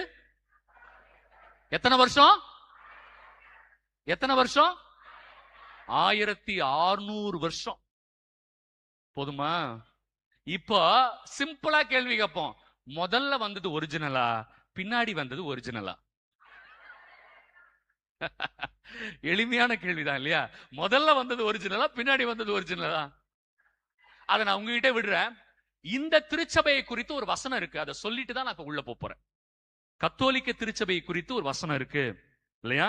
அதை நம்ம எல்லாரும் தெரிஞ்சுக்கணும். 1 தீமோத்தேயு 3:15. 1 தீமோத்தேயு 3:15. வேகமா எடுங்க. நான் வர காலம் தாழ்த்தினால் நீ கடவுளின் வீட்டாரிடம் எவ்வாறு நடந்து கொள்ள வேண்டும் என்பதை இத்திருமுகத்தின் வழியாக தெரிந்து கொள்ளலாம். கடவுளின் வீட்டார் திருச்சபை. ஓகே, வாசிங்க. இவ்வீட்டாரே, அதாவது இந்த திருச்சபையே வாழும் கடவுளின் திருச்சபை. வாழும் கடவுளின் திருச்சபை. கை தட்ட மாட்டீங்களா? வேற எந்த திருச்சபையை பத்தியும் சொல்லல. ஏன்னா தொடக்கத்துல இருந்தது ஒரே திருச்சபை, கத்தோலிக்க திருச்சபை. அந்த திருச்சபையை பத்தி ஒரு வசனம் எழுதியிருக்கிறாங்க. இந்த திருச்சபை தான் வாழும் கடவுளின் திருச்சபை. அடுத்த வரி, இத்திருச்சபை உண்மைக்கு தூணும் அடித்தளமுமாய் இருக்கிறது. கைத்தட்டி நன்றி சொல்லுங்க பிரியமானவர்களே. இந்த திருச்சபை தான் உண்மைக்கு தூணும் அடித்தளமுமாய் இருக்கிறது. This church is the church of the living God, and this church is the pillar and foundation of truth. உண்மை தெரிந்து கொள்ள வேண்டும் என்று விரும்புகிறவர்கள் கத்தோலிக்க திருச்சபைக்கு வாருங்கள். உண்மை தெரிந்து கொள்ள வேண்டும் என்கிறவங்க எங்க வரணும்? கத்தோலிக்க திருச்சபைக்கு தான் வரணும். நீங்க வேற எந்த திருச்சபைக்கு போனாலும் முழு உண்மை கிடைக்காது. ஏன்னா பைபிள் வசனம் என்ன சொல்லுது? இந்த திருச்சபை தான் வாழும் கடவுளின் திருச்சபை. ஏன்னா இங்க நற்கருணை இருக்கு இல்லையா? இந்த திருச்சபை தான் உண்மைக்கு தூணும் அடித்தளமுமாய் இருக்கிறது. உண்மையான பரிசுத்தாவி கொடுக்கப்படுகிற இடமும் இந்த திருச்சபை தான். கைகளை தட்டி நன்றி சொல்லுங்க. அப்படின்னா ஃபாதர் டூப்ளிகேட்டா ஒண்ணு இருக்கும்னு பைபிள்ல சொல்லியிருக்கா ஃபாதர்? உங்களுக்கு தெரியுமா? இது ஒரிஜினல்ட்டீங்க, இதான் ட்ரூ, இதான் உண்மையான சர்ச்னு சொல்லிட்டீங்க. அப்ப டூப்ளிகேட்னு ஒண்ணு இருக்கா ஃபாதர்? அது பைபிள்ல இருக்கா? அதுவும் பைபிள்ல இருக்கு. கை தட்டினீங்கன்னா வசனம் சொல்லுவேன். நல்லா கை தட்டிங்கன்னா தான் சொல்லுவேன், எல்லாம் சொல்ல மாட்டேன். 2 கொரிந்தியர் 11:4. சீக்கிரம் 2 கொரிந்தியர் 11:4 எழுதி வச்சுக்கோங்க எல்லாரும். உங்களிடம் யாராவது வந்து, கவனிங்க, நாங்கெல்லாம் போனதுக்கு அப்புறம் பவுல் சொல்றாரு, நாங்கெல்லாம் இந்த உலகத்தை விட்டு போனதுக்கு அப்புறம் உங்களிடம் யாராவது வந்து நாங்கள் அறிவித்த இயேசுவை தவிர, நாங்கள் அறிவித்த ஒரிஜினல் இயேசுவை தவிர வேறு ஓர் இயேசுவை பற்றி அறிவித்தால். கவனிச்சிங்களா நான் ஏன் ஒரிஜினல் வார்த்தை பயன்படுத்தினேன்னு? அவர் சொல்றாரு, நாங்க உங்களுக்கு ஒரு இயேசு அறிவிச்சிருக்கிறோம், ஆனா அவங்க வேறு ஒரு இயேசுவை பற்றி அறிவிப்பாங்க. கேட்கறதுக்கு இயேசு மாதிரியே தான் இருக்கும், ஆனா அந்த இயேசு கத்தோலிக்க திருச்சபை சொன்ன இயேசு நான் சொல்லவே இல்லை. இது பைபிள்ல இருக்கு, பவுல் எழுதியிருக்கிறாரு, ஆவியின் தூண்டுதலால எழுதியிருக்கிறாரு இல்லையா? ஆவியானவரே வெளிப்படுத்தி இருக்கிறாரு. நாங்கள் அறிவித்த இயேசுவை தவிர அவர்கள் வேறு ஒரு இயேசுவை பற்றி அறிவிப்பார்கள். அப்புறம் அடுத்தது, அல்லது நீங்கள் பெற்ற தூய ஆவியை தவிர, நீங்கள் இந்த கத்தோலிக்க திருச்சபையில் பெற்ற தூய ஆவியை தவிர வேறு ஓர் ஆவியை பற்றி பேசினால். ஐயோ, அவங்க என்ன பேசுவாங்களா? வேற ஒரு ஆவியை பத்தி பேசுவாங்க. இன்னைக்கு அதுக்கு பின்னாடி தான் நிறைய பேர் ஓடுறான். வேற ஒரு ஆவிக்கு பின்னாடி தான் இன்னைக்கு நிறைய பேர் ஓடுறாங்க. ஏன்னா அது ரொம்ப அட்ராக்டிவா இருக்கு இல்லையா? பயங்கர அட்ராக்டிவா இருக்கு. அதை பத்தி தான் எல்லாரும் பேசுறாங்க. பிரியமானவர்களே, கத்தோலிக்க திருச்சபை ஒரிஜினல் ஹோலி ஸ்பிரிட்டை பத்தி பேசுறோம், ஆனால் அவர்கள் வேறு ஒரு ஆவியை பற்றி பேசுவார்கள். போதுமா? அப்படியே கண்ணெல்லாம் இப்ப திறக்கணும், இதயத்தில் இருக்கிற கண்ணெல்லாம் திறக்கணும். ஐயோ, எல்லாம் ஒண்ணு நினைச்சிட்டனே, எல்லாமே ஒண்ணு நினைச்சிட்டனே. அவங்களும் இயேசுதானே ஃபாதர் பேசுறாங்க, அவங்களும் தூயாவியை பத்தி தானே பேசுறாங்க ஃபாதர், என்ன ஃபாதர் நீங்க? அப்படி சில பேர் கேட்பாங்க. பிரியமானவர்களே, அதை நான் தடுக்க முடியாது, பைபிளே தடுத்து வச்சிருக்கு முன்னாடியே இல்லையா? அவங்க பேசினா அது உண்மையான கத்தோலிக்க திருச்சபை சொல்லி கொடுத்த ஆவி இல்ல. தொடர்ந்து வாசிங்க. அல்லது நீங்கள் ஏற்ற நற்செய்தியை, நீங்கள் ஏற்ற பைபிளை தவிர வேறு ஒரு நற்செய்தியை கொண்டு வந்தால், அவங்க வேற ஒரு பைபிளை கொண்டு வந்தால் நீங்கள் அவர்களை எளிதாக ஏற்றுக்கொள்கிறீர்கள். இப்ப புரியுதா ஏன் கூட்டம் கூடுதுன்னு? நீங்கள் அவர்களைத்தான் எளிதாக ஏற்றுக்கொள்வீர்கள். யார? Duplicate Jesus, duplicate holy spirit, duplicate Bible. நீங்க அவங்களை ஏத்துப்பீங்க, யார விட்டுருவீங்க? ஒரிஜினலை விட்டுருவீங்க. உங்களுக்கு ஒரிஜினலை பார்த்தா கசப்பா இருக்கும், உங்களுக்கு ஒரிஜினல் போர் அடிக்கும், ஒரிஜினல் போர் அடிக்கும், ஆனா டூப்ளிகேட் உங்களுக்கு இனிப்பா இருக்கும். இதுல எதுவுமே என் வார்த்தை இல்ல, எல்லாம் எங்க இருக்கு?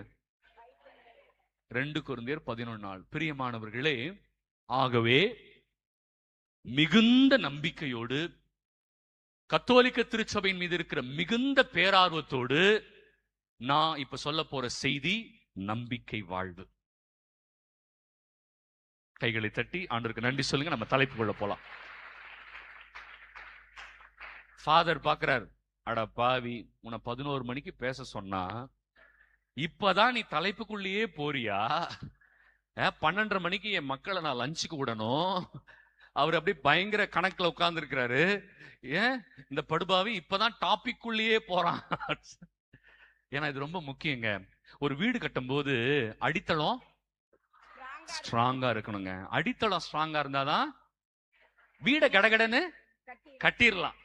அடித்தளமே ஸ்ட்ராங்கா இல்லாம 2 அடி சோறு போட்டீங்கன்னா என்ன ஆகும்? நம்ம தலை மேலதான் விழும். புரியுதுங்களா? அதனாலதான் கொஞ்சம் டைம் எடுத்து அடித்தளத்தை போட்டேன். இப்ப நமக்கு ஸ்ட்ராங்கா நம்பிக்கை இருக்கும். கத்தோலிக்க திருச்சபை தான் உண்மையான திருச்சபை. இந்த திருச்சபையில் சொல்லப்படுகிற இயேசு அவர்தான் வாழும் கடவுள், நற்கருணையில வராரு இல்லையா? இங்கதான் உண்மையான அபிஷேகம் உங்களுக்கு கிடைக்கும் இல்லையா? வேற எதுவும் இல்ல.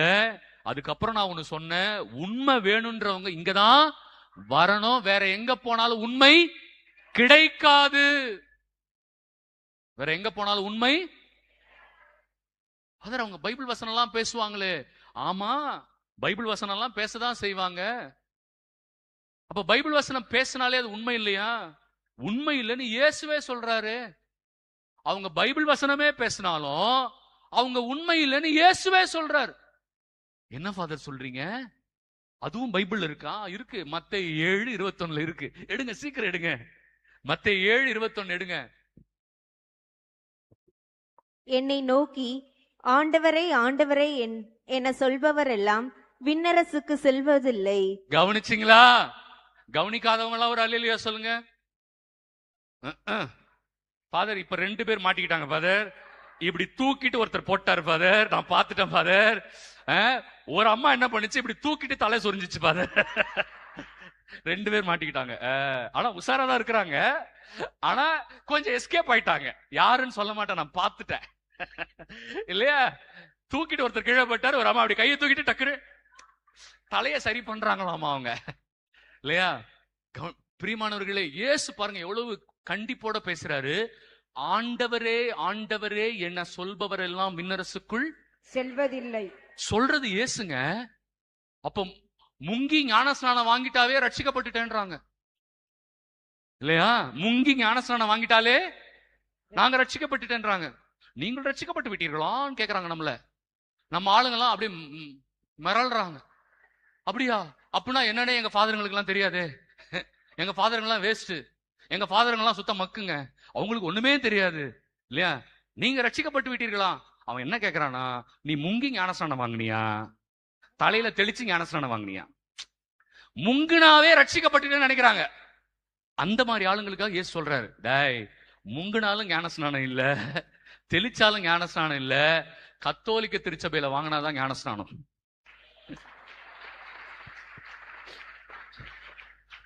ஏன்னா இந்த திருச்சபை ஏற்படுத்தினது யாரு? இயேசு. வழி வழியா நம்ம யார் வழியா வரோம்னா அப்போஸ்தலர்கள் வழியா வரோம் இல்லைங்களா? அதனாலதான் இந்த திருச்சபை பாருங்க, ஒரு மனுஷனை நம்பி இல்ல இல்லையா? நாளைக்கு பொட்டுன்னு போயிடுறேன் நானு, இன்னொரு ஃபாதர் வருவார் போதிப்பாரு, கரெக்டுங்களா இல்லையா? அடுத்தடுத்த நபர் வந்துட்டே இருப்பாங்க. கத்தோலிக்க திருச்சபை மட்டும்தான் தனி மனிதனை நம்பிய திருச்சபை இல்ல. ஆனா நம்முடைய அன்பு பிரிவினை சபைகள் தனி மனிதரை நம்பிய சபை இல்லையா? நான் அது அன்போடு தான் சொல்றேன் உங்களுக்கு. அது தனி மனிதரை நம்பிய சபை. அதனாலதான் 2000 வருஷமா நான் என்ன சொன்னேன், வீறு நடை போடுகிறோம் இல்லையா? யார் இருக்கிறாங்க யார் இல்லைன்னு முக்கியம் இல்ல, இது இயேசு ஆரம்பிச்ச சபை. அப்படிலாம் பாதாளம் இதன் மீது வெற்றி கொள்ளா. வேற எதுவும் இதற்கு எதிராக வர முடியாது. சரி அன்பானவர்களே, ஆண்டவரே ஆண்டவரே என சொல்லிவிட்டாலே ஒருத்தன் விண்ணரசுக்குள் செல்ல முடியாது. வாசிங்கம்மா. மாறாக விண்ணுலகில் உள்ள என் தந்தையின் திருவுளத்தின்படி செயல்படுபவரே செல்வர். அங்கதான் பாயிண்ட் ஆரம்பிக்குது. தந்தையின் திருவுளத்தின் செயல்படுபவரே பரலோகத்துக்கு போக முடியும் இல்லையா? முங்குனா போயிடலாமா சொல்லுங்க? தெளிச்சா போயிடலாமா? ஆண்டவர் இயேசு சொல்றாரு, என் தந்தையின் திருவுளத்தின்படி யாரெல்லாம் நடக்கிறார்களோ அவர்களே பரலோகம் போவாங்க. இப்ப வசனம் முடியல. இப்ப சில பேர் இயேசுவையே கேள்வி கேட்க போறாங்க. யார கேள்வி கேட்க போறாங்க? இயேசுவே. நமக்கு அவ்வளவு அதிகாரம் இருக்குதா, தகுதி இருக்குதா, அருகதை இருக்குதா? இயேசுவே ஆனா கேக்குறானுங்க பாருங்க. இப்ப சில பேர் கேட்பாங்க பாருங்க. இப்ப வாசிமா, அந்நாளில்னா இறுதி தீர்ப்பு நாளில் பலர் என்னை நோக்கி, நல்லா கவனிங்க, யாரு இவங்கன்றத நீங்களே புரிஞ்சுக்கோங்க, நான் உங்களுக்கே விட்டுறேன். பலர் என்னை நோக்கி, ஆண்டவரே ஆண்டவரே ஆண்டவரே ஆண்டவரே உம் பெயரால் நாங்கள் இறைவாக்கு உரைக்கவில்லையா? என்ன ஆணவம் பாத்தீங்களா? நல்லா கவனிங்க, அது ரொம்ப பயங்கரமான கேள்வி இது. ஆண்டவரே நாங்கள் உம் பெயரால் இறைவாக்கு உரைத்தோம் ஆண்டவரே, அப்படி சொல்லிருக்கலாம்ல. அவங்க எப்படி கேக்குறாங்களா?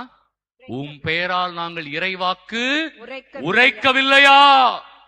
Did we not prophesy in your name? இயேசுவே உங்க பேரால, யாரோட பேரால? இயேசுவோட பேராலேயே அவங்க என்ன பண்ணிருக்கிறாங்க? இறைவசனங்களை சொல்லி இருக்கிறாங்க இல்லையா? அடுத்தது, உம் பெயரால் பேய்களை ஓட்டவில்லையா? யாரு பேரால பேய் ஓட்டி இருக்கிறாங்க இந்த உலகத்துல? இயேசுவின் பேரால பேய் ஓட்டி இருக்கிறாங்க. பிரியமானவர்களே, பேய் ஓட்டுறதுனாலே ஒருத்தர் பரலோகத்துக்கு போக முடியாது இல்லையா? பேய் ஓட்டுறதுனாலே ஒருத்தர் பரலோகத்துக்கு போக முடியாது. தியானம் கொடுக்கறதுனாலே அருள்மணி ஃபாதர் பரலோகத்துக்கு போக முடியாது இல்லையா? ஐயோ, நான் அப்படியே எங்க போனாலும் ஒரு தியானம் கொடுக்கறாருங்க. தியானம் கொடுக்கறதுனாலே ஒரு ஃபாதர் பரலோகத்துக்கு போக முடியாது. அடுத்தது வாசிமா, உம் பெயரால் வல்ல செயல்கள் பல செய்யவில்லையா? உம் பெயரால் அற்புதங்களை நாங்கள் செய்யவில்லையா? கவனிச்சுக்கோங்க, நம்ம கூட்டம் ஓடுது இல்ல, எங்கடா அற்புதம் நடக்குதுன்னு ஓடுது. பிரியமானவர்களே, அற்புதம் செய்யறதுனாலேயே ஒருத்தங்க பரலோகத்துக்கு போயிட முடியாது இல்லையா? அப்படின்னு யார கேள்வி கேட்கறாங்க? இயேசுவை கேட்கறாங்க. இயேசுவை பார்த்து கேட்கறாங்க. என்ன தைரியம் இருக்கும்? நம்மளாம் அவரை பார்த்தா மூங்கு புறம் விழுந்துருவோம், வார்த்தையே வராது. ஆண்டவரே பிச்சை போடுங்க, ஏதாவது ஒரு இரக்கத்தை மட்டும் போடுங்க, ஒரு அப்படி லைட்டா என்ன பாத்துருங்க போதும், அப்படிதான் நம்ம கேட்க போறோம். என்ன தைரியமா? உன் பெயரால் நாங்கள் இறைவாக்கு உரைக்கவில்லையா? உன் பெயரால் நாங்கள் பேய்கள் ஓட்டவில்லையா? உன் பெயரால் நாங்கள் அதிசயங்கள் அற்புதங்களை செய்யவில்லையா? அப்படின்னு கேள்வி கேட்டாங்கல்ல. இப்ப இயேசு அவங்களுக்கு பதில் சொல்றார். அதற்கு நான் அவர்களிடம், அதற்கு இயேசு அவர்களிடம், உங்களை எனக்கு தெரியவே தெரியாது. என்ன சொன்னார் இயேசு அவங்கள பார்த்து? உங்களை எனக்கு தெரியவே. என்னங்க ரட்சிக்கப்பட்டீங்க நீங்க, நாங்கள் இப்பொழுதே ரட்சிக்கப்பட்டு விட்டோம் அப்படி சொன்னீங்க. ஆனா இறுதி தீர்ப்பு நாள் அவர் என்ன சொல்வார் நம்மளை பார்த்து? உங்களை எனக்கு தெரியவே தெரியாது. அப்ப இந்த உலகத்துல நம்ம போட்ட சீன் எல்லாம் பாத்தீங்களா பிரியமானவர்களே? அதனாலதான் வேண்டான்ற. நம்ம மனுஷங்க முன்னாடி பெருமை அடையணும்னு நினைக்கவே கூடாது. அடுத்த வசனம் நான் சொல்றேன். நம்ம எல்லாரும் அவங்க நம்மளை பாராட்டணும், இவங்க நம்மளை பாராட்டணும். பிரியமானவர்களே, அது வேண்டாம், அது பாவம், அது அழிவு. ஆண்டவருடைய பாராட்டு தான் வேணும். மனுஷன் என்னை திட்டினா கூட நான் வாங்கிக்க தயாரா இருக்கிறேன். மனுஷன் என்னை பத்தி தப்பா பேசினாலும் நான் வாங்கிக்க தயாரா இருக்கிறேன். ஆனா யாருகிட்ட நான் தப்பான பேர் வாங்கிடக்கூடாது? அவர்கிட்ட நான் வாங்கிடக்கூடாது. அவர் சொல்றாரு பாருங்களேன், உன்னை எனக்கு தெரியவே தெரியாது. யார பார்த்து சொன்னார் தெரியுமா? இந்த உலகத்துல எங்களை மாதிரி தியானம் கொடுத்தவங்களை பார்த்து இல்லையா, அப்புறம் பேய் ஓட்டினவங்களை பார்த்து, கையெல்லாம் வச்சு அற்புதம் அதிசயம் பண்ணவங்களை பார்த்து சொன்னார் ஆண்டவர் இந்த வார்த்தை. அதனால நற்செய்தி அறிவிக்கிறதுனாலயே நான் இதுல ரொம்ப கவனமா இருக்கிறேன். தியானம் அறிவிக்கிறதுனாலயே நான் பரலோகம் போக மாட்டேன்னு எனக்கு தெரியும் இல்லையா? தியானம் சொல்றதுனாலே ஒருத்தங்க பரலோகத்துக்கு போயிட முடியாது. பேய் ஓட்டுறதுனாலே ஒருத்தன் போயிட முடியாது. அற்புதம் செய்யறதுனால ஒருத்தன் பரலோகம் போக முடியாது இல்லையா? இதெல்லாம் செஞ்சுட்டு ஆண்டவருடைய திருவுளத்தை நிறைவேற்றலன்னு வச்சுக்கோங்களேன், இதெல்லாம் நீ செஞ்சிருக்கலாம் அந்த உலகத்துல, ஆனாலும் எங்க இடம் கிடையாது. பாத்தீங்களா? அப்ப இந்த உலகத்துல நம்ம ஏமாத்திட்டு இருந்தோம் அப்படின்னு அர்த்தமாயிடும். இயேசு சொல்றாரு, உங்களை எனக்கு தெரியவே தெரியாது. அடுத்த வரி பாருங்களேன், இன்னும் சூப்பரா இருக்கும். நெறிகேடாக செயல்படுவோரே, என்னை விட்டு அகன்று போங்கள் என வெளிப்படையாக அறிவிப்பேன். என்ன மாதிரி வார்த்தைங்க இது? நெறிகேடாக செயல்படுவோர். ஆண்டவர் யார சொன்னாரு நெறிகேடாக செயல்படுவோர்னு? ஏங்க இங்க கவனிங்க, நெறிகேடாக செயல்படுவோர்னு யார சொன்னார் ஆண்டவர்? யார? முதல்ல நற்செய்தி அறிவிச்சவங்கள, அப்புறம் பேய் ஓட்டினவங்கள, அப்புறம் வல்ல செயல் செய்தவர்கள். இதெல்லாம் யாரு பேரால செஞ்சவங்க? அவங்க இயேசுவின் பெயரால். இயேசுவின் பேரால தான் செஞ்சாங்க. ஆனா அவங்களதான் ஆண்டவர் என்னன்னு சொன்னாரு? நெறிகேடாக செயல்படுவோரே என்னை விட்டு அகன்று போங்கள் என்று வெளிப்படையாகவே அறிவிப்பேன். அப்ப பிரியமானவர்களே, நற்செய்தி அறிவிக்கிறத விட, பேய் ஓற்றதை விட, வல்ல செயல்கள் செய்வதை விட, சூனியங்களை எடுக்கிறதை விட எனக்கு அதுல உடன்பாடு இல்ல. அதை நான் உங்க கடவுள்கிட்டே விட்டுறேன் இல்லையா? அப்படி ஒண்ணு கிடையவே கிடையாது. ஊரை ஏமாத்துறாங்க, நீங்க பாத்துக்கோங்க. சில பேருக்கு நம்பிக்கை இருக்கு, நம்பிக்கை இருந்தா நீங்க வாழ்ந்துக்கோங்க, கடவுளுக்கு போய் பதில் சொல்லிக்கோங்க இல்லையா? சூனியங்களை எடுப்பவர்களை விட, குறி சொல்பவர்களை விட ஆண்டவருடைய திருவுளத்தை நிறைவேற்றுவதுதான் முதன்மையானது. ஹல்லேலூயா, ஹல்லேலூயா.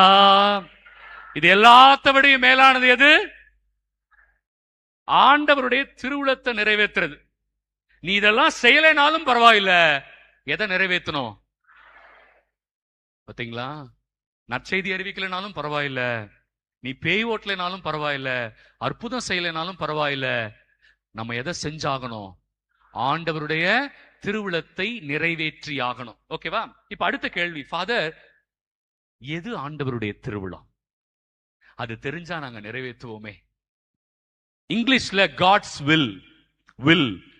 What is God's will? ஆண்டவருடைய திருவிழம் எது? திருவிழத்தினுடைய சமஸ்கிருத வார்த்தை தான் சித்தம். திருவிழத்துடைய சமஸ்கிருத வார்த்தை என்ன? சித்தம். நிறைய பேர் சித்தம்ங்கிற சமஸ்கிருத வார்த்தையை பயன்படுத்துறீங்க.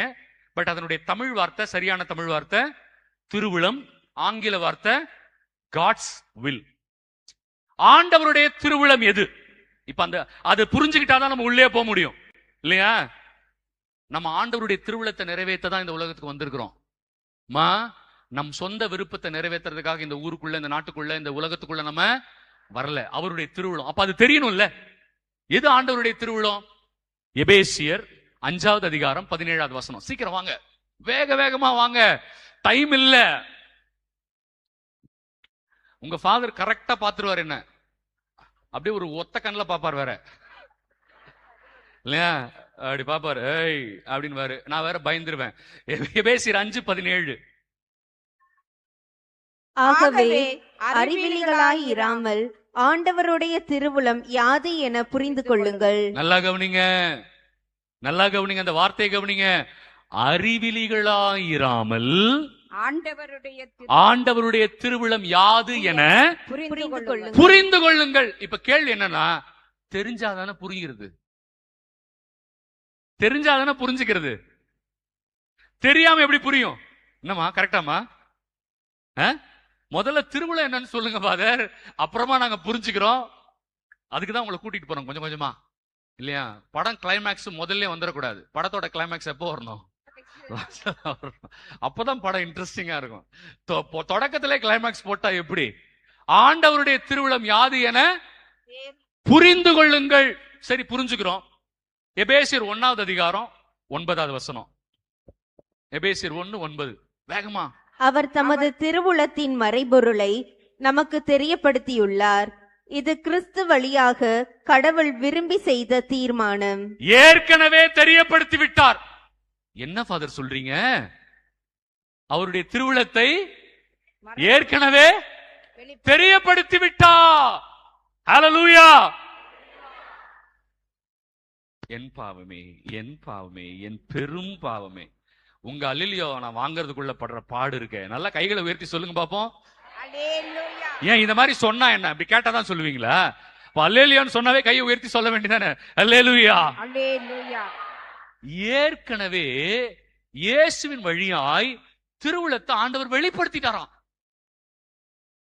ஆண்டவர் ஏற்கனவே வெளிப்படுத்தி விட்டார். நமக்கு தெரிஞ்சிருக்கணும். தெரிஞ்சாதானே புரிஞ்சுக்க முடியும். இப்ப பிரச்சனை என்னன்னா, ஃபாதர் எது திருவுளம்னு தெரியல ஃபாதர். ஒவ்வொருத்தரும் ஒன்னு சொல்றாங்க ஃபாதர். நேற்று ஃபாதர் கிட்ட நகைச்சுவையா ஒரு விஷயம் சொல்லிட்டு இருந்தேன். கல்யாணம் கடவுளுடைய சித்தத்தின்படி நல்லா நடந்துச்சு ஃபாதர் அப்படின்னு சில பேர் சொல்லுவாங்களாம். ஆனா நான் ஃபாதர்கிட்ட கேட்டேன், ஃபாதர் ஜாதி பார்த்தானே கல்யாணம் பண்ணிருப்பாங்க. ஆமா ஃபாதர். பாருங்களேன் ஃபாதர், ஜாதி பார்த்து கல்யாணம் பண்ணிட்டு அத கடவுளுடைய சித்தம்னு வேற சொல்றாங்க. ஜனங்களுக்கு எவ்வளவு தைரியம் ஃபாதர். அது கடவுளுக்கு விரோதமான செயல் வேற. தைரியமா ஜாதி பார்த்துட்டு அது ஆண்டவருடைய சித்தம்னு வாய் கூசாம சொல்றாங்கன்னு சொல்லிட்டு இருந்தேன் நேத்து நான் ஃபாதர் கிட்ட. இல்லையா? இதுல வேற நல்ல நேரம் பார்த்து தாலி கட்டுவாங்க ஃபாதர். நல்ல நேரம் பார்த்து தாலி கட்டிட்டு கடவுள் சித்தத்தின்படி நடந்துச்சு கல்யாணம் அப்படின்னுவாங்க. என்ன தைரியம் இல்ல நம்ம மக்களுக்கு. கடவுளுக்கு விரோதமா ஒரு செயலை செஞ்சுட்டு அதை யாருடைய சித்தம்னு வேற சொல்லிடுவாங்க. கடவுளின் சித்தம். வாஸ்து பார்த்து வீடு கட்டிடுவாங்க. கடவுளின் சித்தத்தின்படி நான் வீடு கட்டிட்டேன் ஃபாதர். பாத்தீங்களா நம்ம ஆளுங்க பண்ற அக்கிரமத்தை. அக்கிரமம் பண்ணிட்டு அதை யாருடைய சித்தம்னு வேற சொல்லிடுறது. கடவுளின் சித்தம். அப்படி சொல்லிடுறது இல்ல. பிரியமானவர்களே, தவறான காரியங்களை செஞ்சுட்டு ஆண்டவருடைய சித்தம்லாம் வாயை திறந்து சொல்லிடாதீங்க. அது இன்னும் பெரிய டபுள் பாவமா வந்து உட்கார்ந்துரும் தலையில. சரியா? நம்ம செய்யற பாவ செயல கடவுளுடைய சித்தம்னு வேற சொல்றீங்க நீங்க. ஓகே, நான் உங்களுடைய மனசாட்சிக்கு விட்டுறேன். அன்பானவர்களே, கடவுளுடைய திருவிழா ஏற்கனவே வெளிப்பட்டுருச்சு. அந்த திருவிழத்தின்படிதான் ஆண்டவர் நிறைவேற்றுகிறார் எல்லாத்தையும். இதே அதிகாரம் 11வது வசனம் வாசிங்க. கடவுள் தமது திருவுளத்தின் திட்டத்தின்படி அனைத்தையும் செயல்படுத்தி வருகிறார். அவரது தீர்மானத்தால் நாம் முன்குறிக்கப்பட்டு கிறிஸ்து வழியாய். ஒரே ஒரு வசனம் வாசிக்கிறீங்க. 10வது வசனம் மட்டும் தான், 11வது வசனம் மட்டும் தான் வாசிக்கிறீங்க. இவன் 13 போட்டு வச்சிருக்கிறாரு. 11பா 11. You don't understand Tamil. சரியா கேட்கல. அவருக்கு சரியா கேட்கல.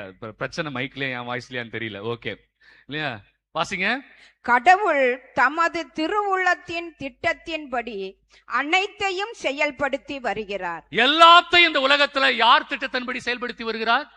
கடவுளுடைய அவருடைய திருவுளத்தின்படி தான் செயல்படுத்தி வருகிறார். வாசிங்கம்மா.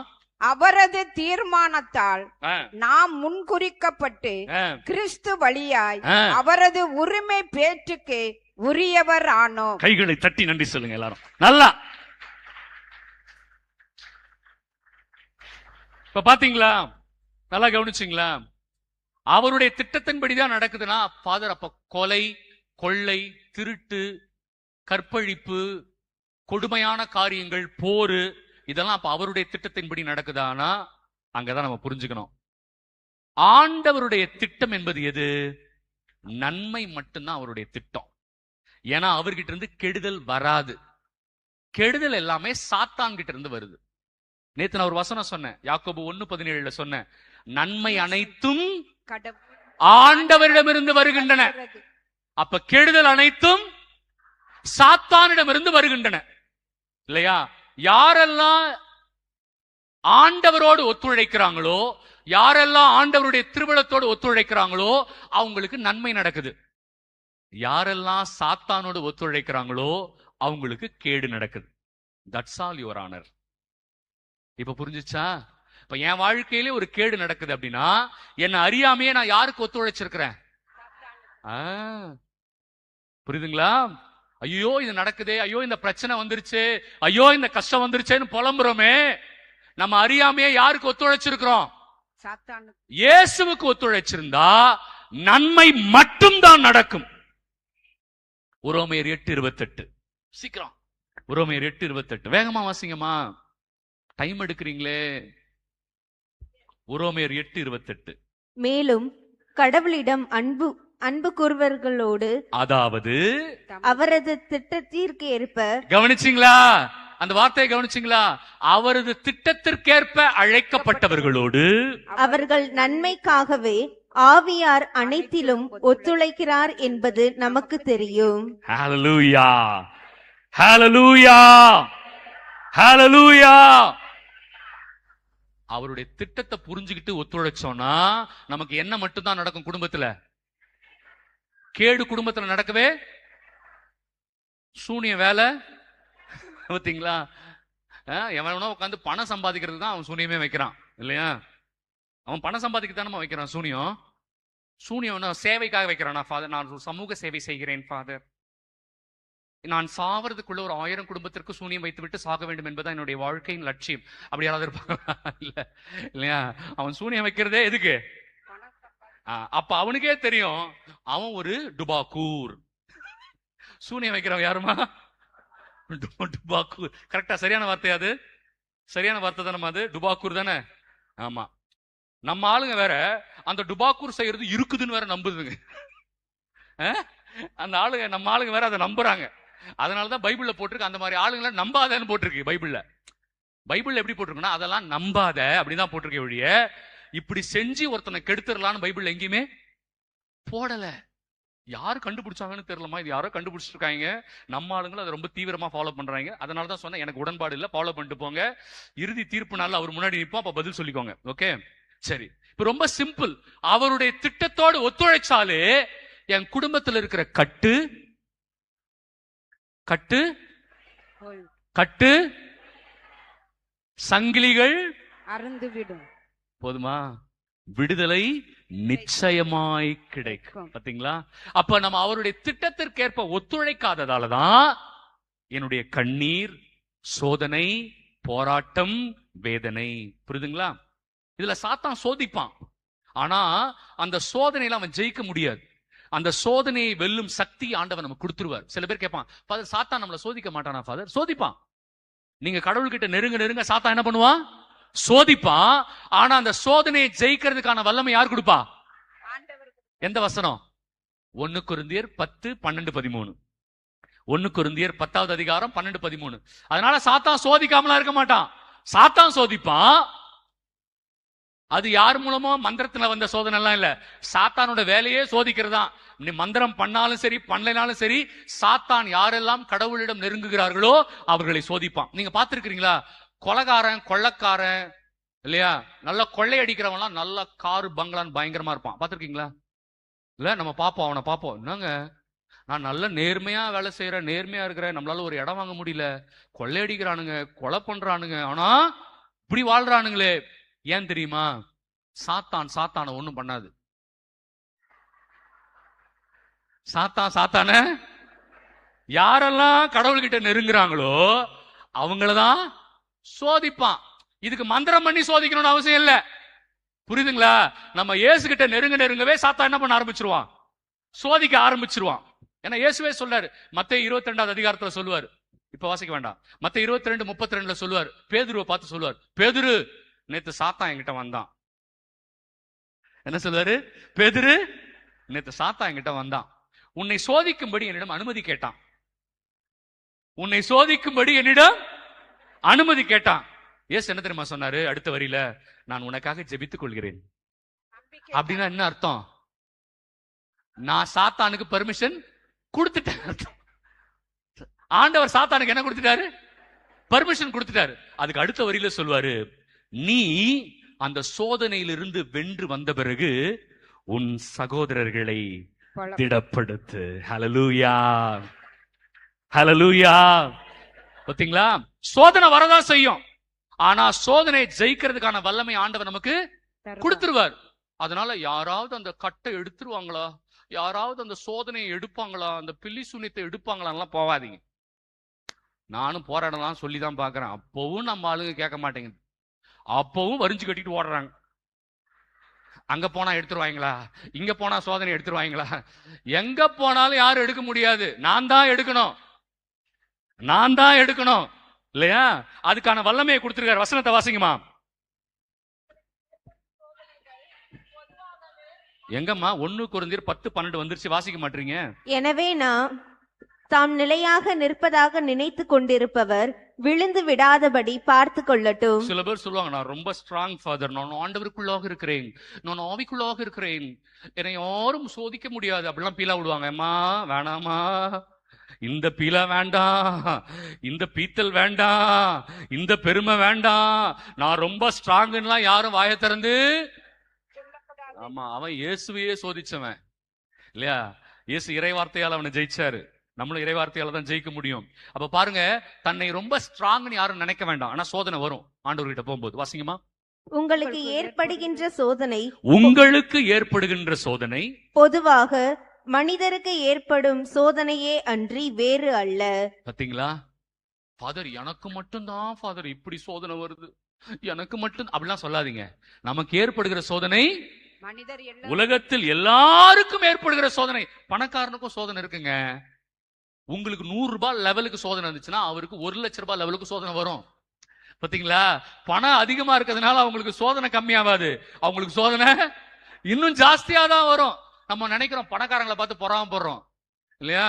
பாவம், அவங்க நம்மளை விட அதிகமான சோதனைக்கு உள்ளாகிறாங்க. சோதனை எல்லாருக்கும் பொது. வாசிக்குமா?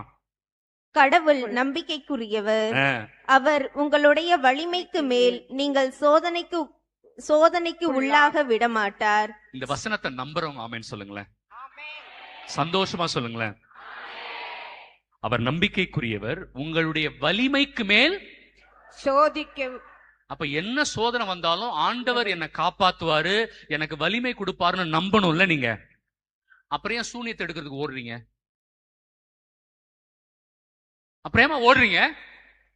யாருமா சொல்லி கொடுத்தா இதெல்லாம் உங்களுக்கு? பைபிள்ல தப்பு தப்பா சொல்லி கொடுத்துருக்காங்க.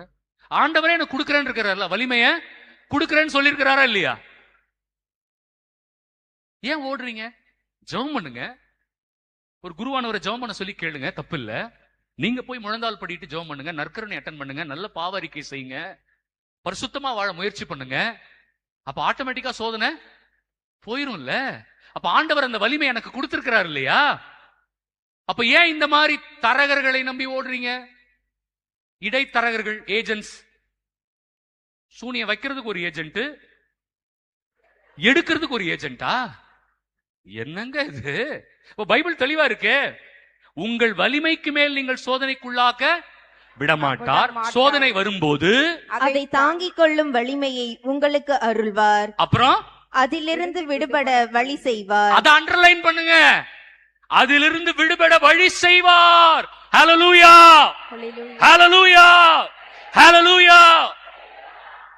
எனக்கு இதுல ரொம்ப அலாதி நம்பிக்கைங்க. சோதனைக்குள்ள சாத்தான் சோதனை கொடுப்பான், ஆண்டவர் அதை எதிர்க்கிறதுக்கு வலிமையை கொடுப்பாரு, அதுல இருந்து வெளியில வர்றதுக்கான வழியையும் அவரே எனக்கு கொடுப்பாரு. பிரியமானவர்களே, புரியுதுங்களா? இதுதான் கத்தோலிக்க நம்பிக்கை இல்லையா? இப்ப வந்தது எல்லாமே தவறான போதனைகள் இருந்து உருவான தவறான கருத்துகள் கொண்ட நம்பிக்கை. இன்னைக்கு மக்கள் அதை தான் அதிகமா நம்புறாங்க. பாத்தீங்களா? எப்பவுமே டூப்ளிகேட்டா தான் மக்கள் நம்புவாங்க, ஒரிஜினல் பின்னாடி போக மாட்டாங்க. கடவுள் உனக்கே அந்த வல்லமையை கொடுத்திருக்கிறார், எனக்கு அந்த வல்லமையை கொடுத்திருக்கிறார். அம்மா, நீங்களும் நானும் சேர்ந்து உண்மையிலேயே கடவுளுடைய பிள்ளைகளாக வாழ முடியும். சரி, அப்ப உண்மையாகவே நான் கடவுளுடைய பிள்ளையாக வாழ்வதற்கு சோதனை என்னால் எதிர்க்க முடியும். அப்ப ஆண்டவருடைய திருவிழா எது? இதை இயேசுவே சொல்றாரு. பார்க்கலாமா? யோவான் 4:34. யோவான் 4:34. சீக்கிரம். இயேசு அவர்களிடம், என்னை அனுப்பியவரின் திருவுளத்தை நிறைவேற்றுவதும் அவர் கொடுத்த வேலையை செய்து முடிப்பதுமே என் உணவு. கவனிச்சிங்களா அந்த வார்த்தைய? நான் இந்த உலகத்துக்கு வந்ததே தந்தையின் திருவுளத்தை நிறைவேற்றத்தான். இப்ப இயேசுவே அதை கன்ஃபார்ம் பண்றார். நாம் இந்த உலகத்திற்கு வந்திருப்பதே என்ன செய்யறதுக்கு? நான் இவ்வளவு சொல்றேன்ல, இது முடிஞ்ச உடனே 4 பேர் வருவீங்க. ஃபாதர், பெரிய தடையா இருக்கு ஃபாதர், பெரிய தடை ஃபாதர். என்னமா பண்ணணும்? அந்த தடை எப்படி ஃபாதர் எடுக்கிறது? அம்மா ஜெபம் பண்ணுன்னு கேளுங்கம்மா. நான் ஜெபம் பண்றேம்மா, நானும் ஒரு பாவிதான். ஒருவேளை என் ஜெபத்தை ஆண்டவர் கேட்டார்னா ஆசீர்வதிப்பார்மா. எல்லாமே ஆண்டவர்கிட்ட இருக்கு. நான் உங்களுக்காக ஜெபம் பண்றேன், நீங்க எனக்காக ஜெபம் பண்ணுங்கம்மா. நம்ம மாறி மாறி ஜெபம் பண்ணிக்கலாம்.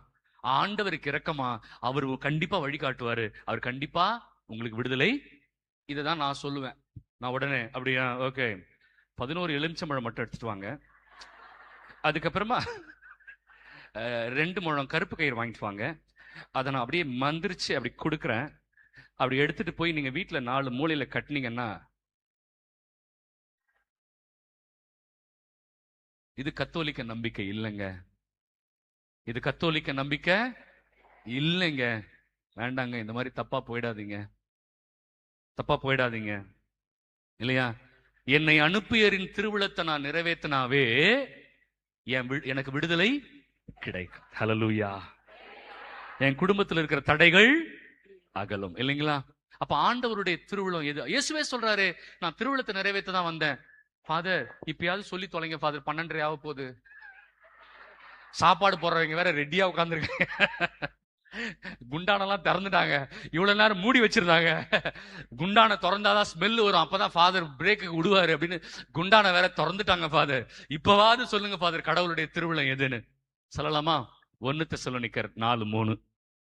1 தெசலோனிக்கர் 4:3 வேகமா எடுங்க. 1 தெசலோனிக்கர் 4:3. நீங்கள் தூயோராவதே கடவுளுடைய திருவுளம். Very good. அது வரைக்கும் நம்ம பாயிண்ட், அதுக்கப்புறம் நீங்க படிச்சுக்கலாம். பட் பாயிண்ட் என்னன்னு சொல்லிட்டு கவனிங்க. நீங்கள் தூயோராவதே கடவுளுடைய திருவிழம். நீங்களும் நானும் பரிசுத்தமான ஒரு வாழ்க்கை வாழ்வதுதான் கடவுளுடைய திருவிழம். ஹல்லேலூயா, ஹல்லேலூயா, ஹல்லேலூயா. ஆனா இதோட அது முடியல இல்லையா?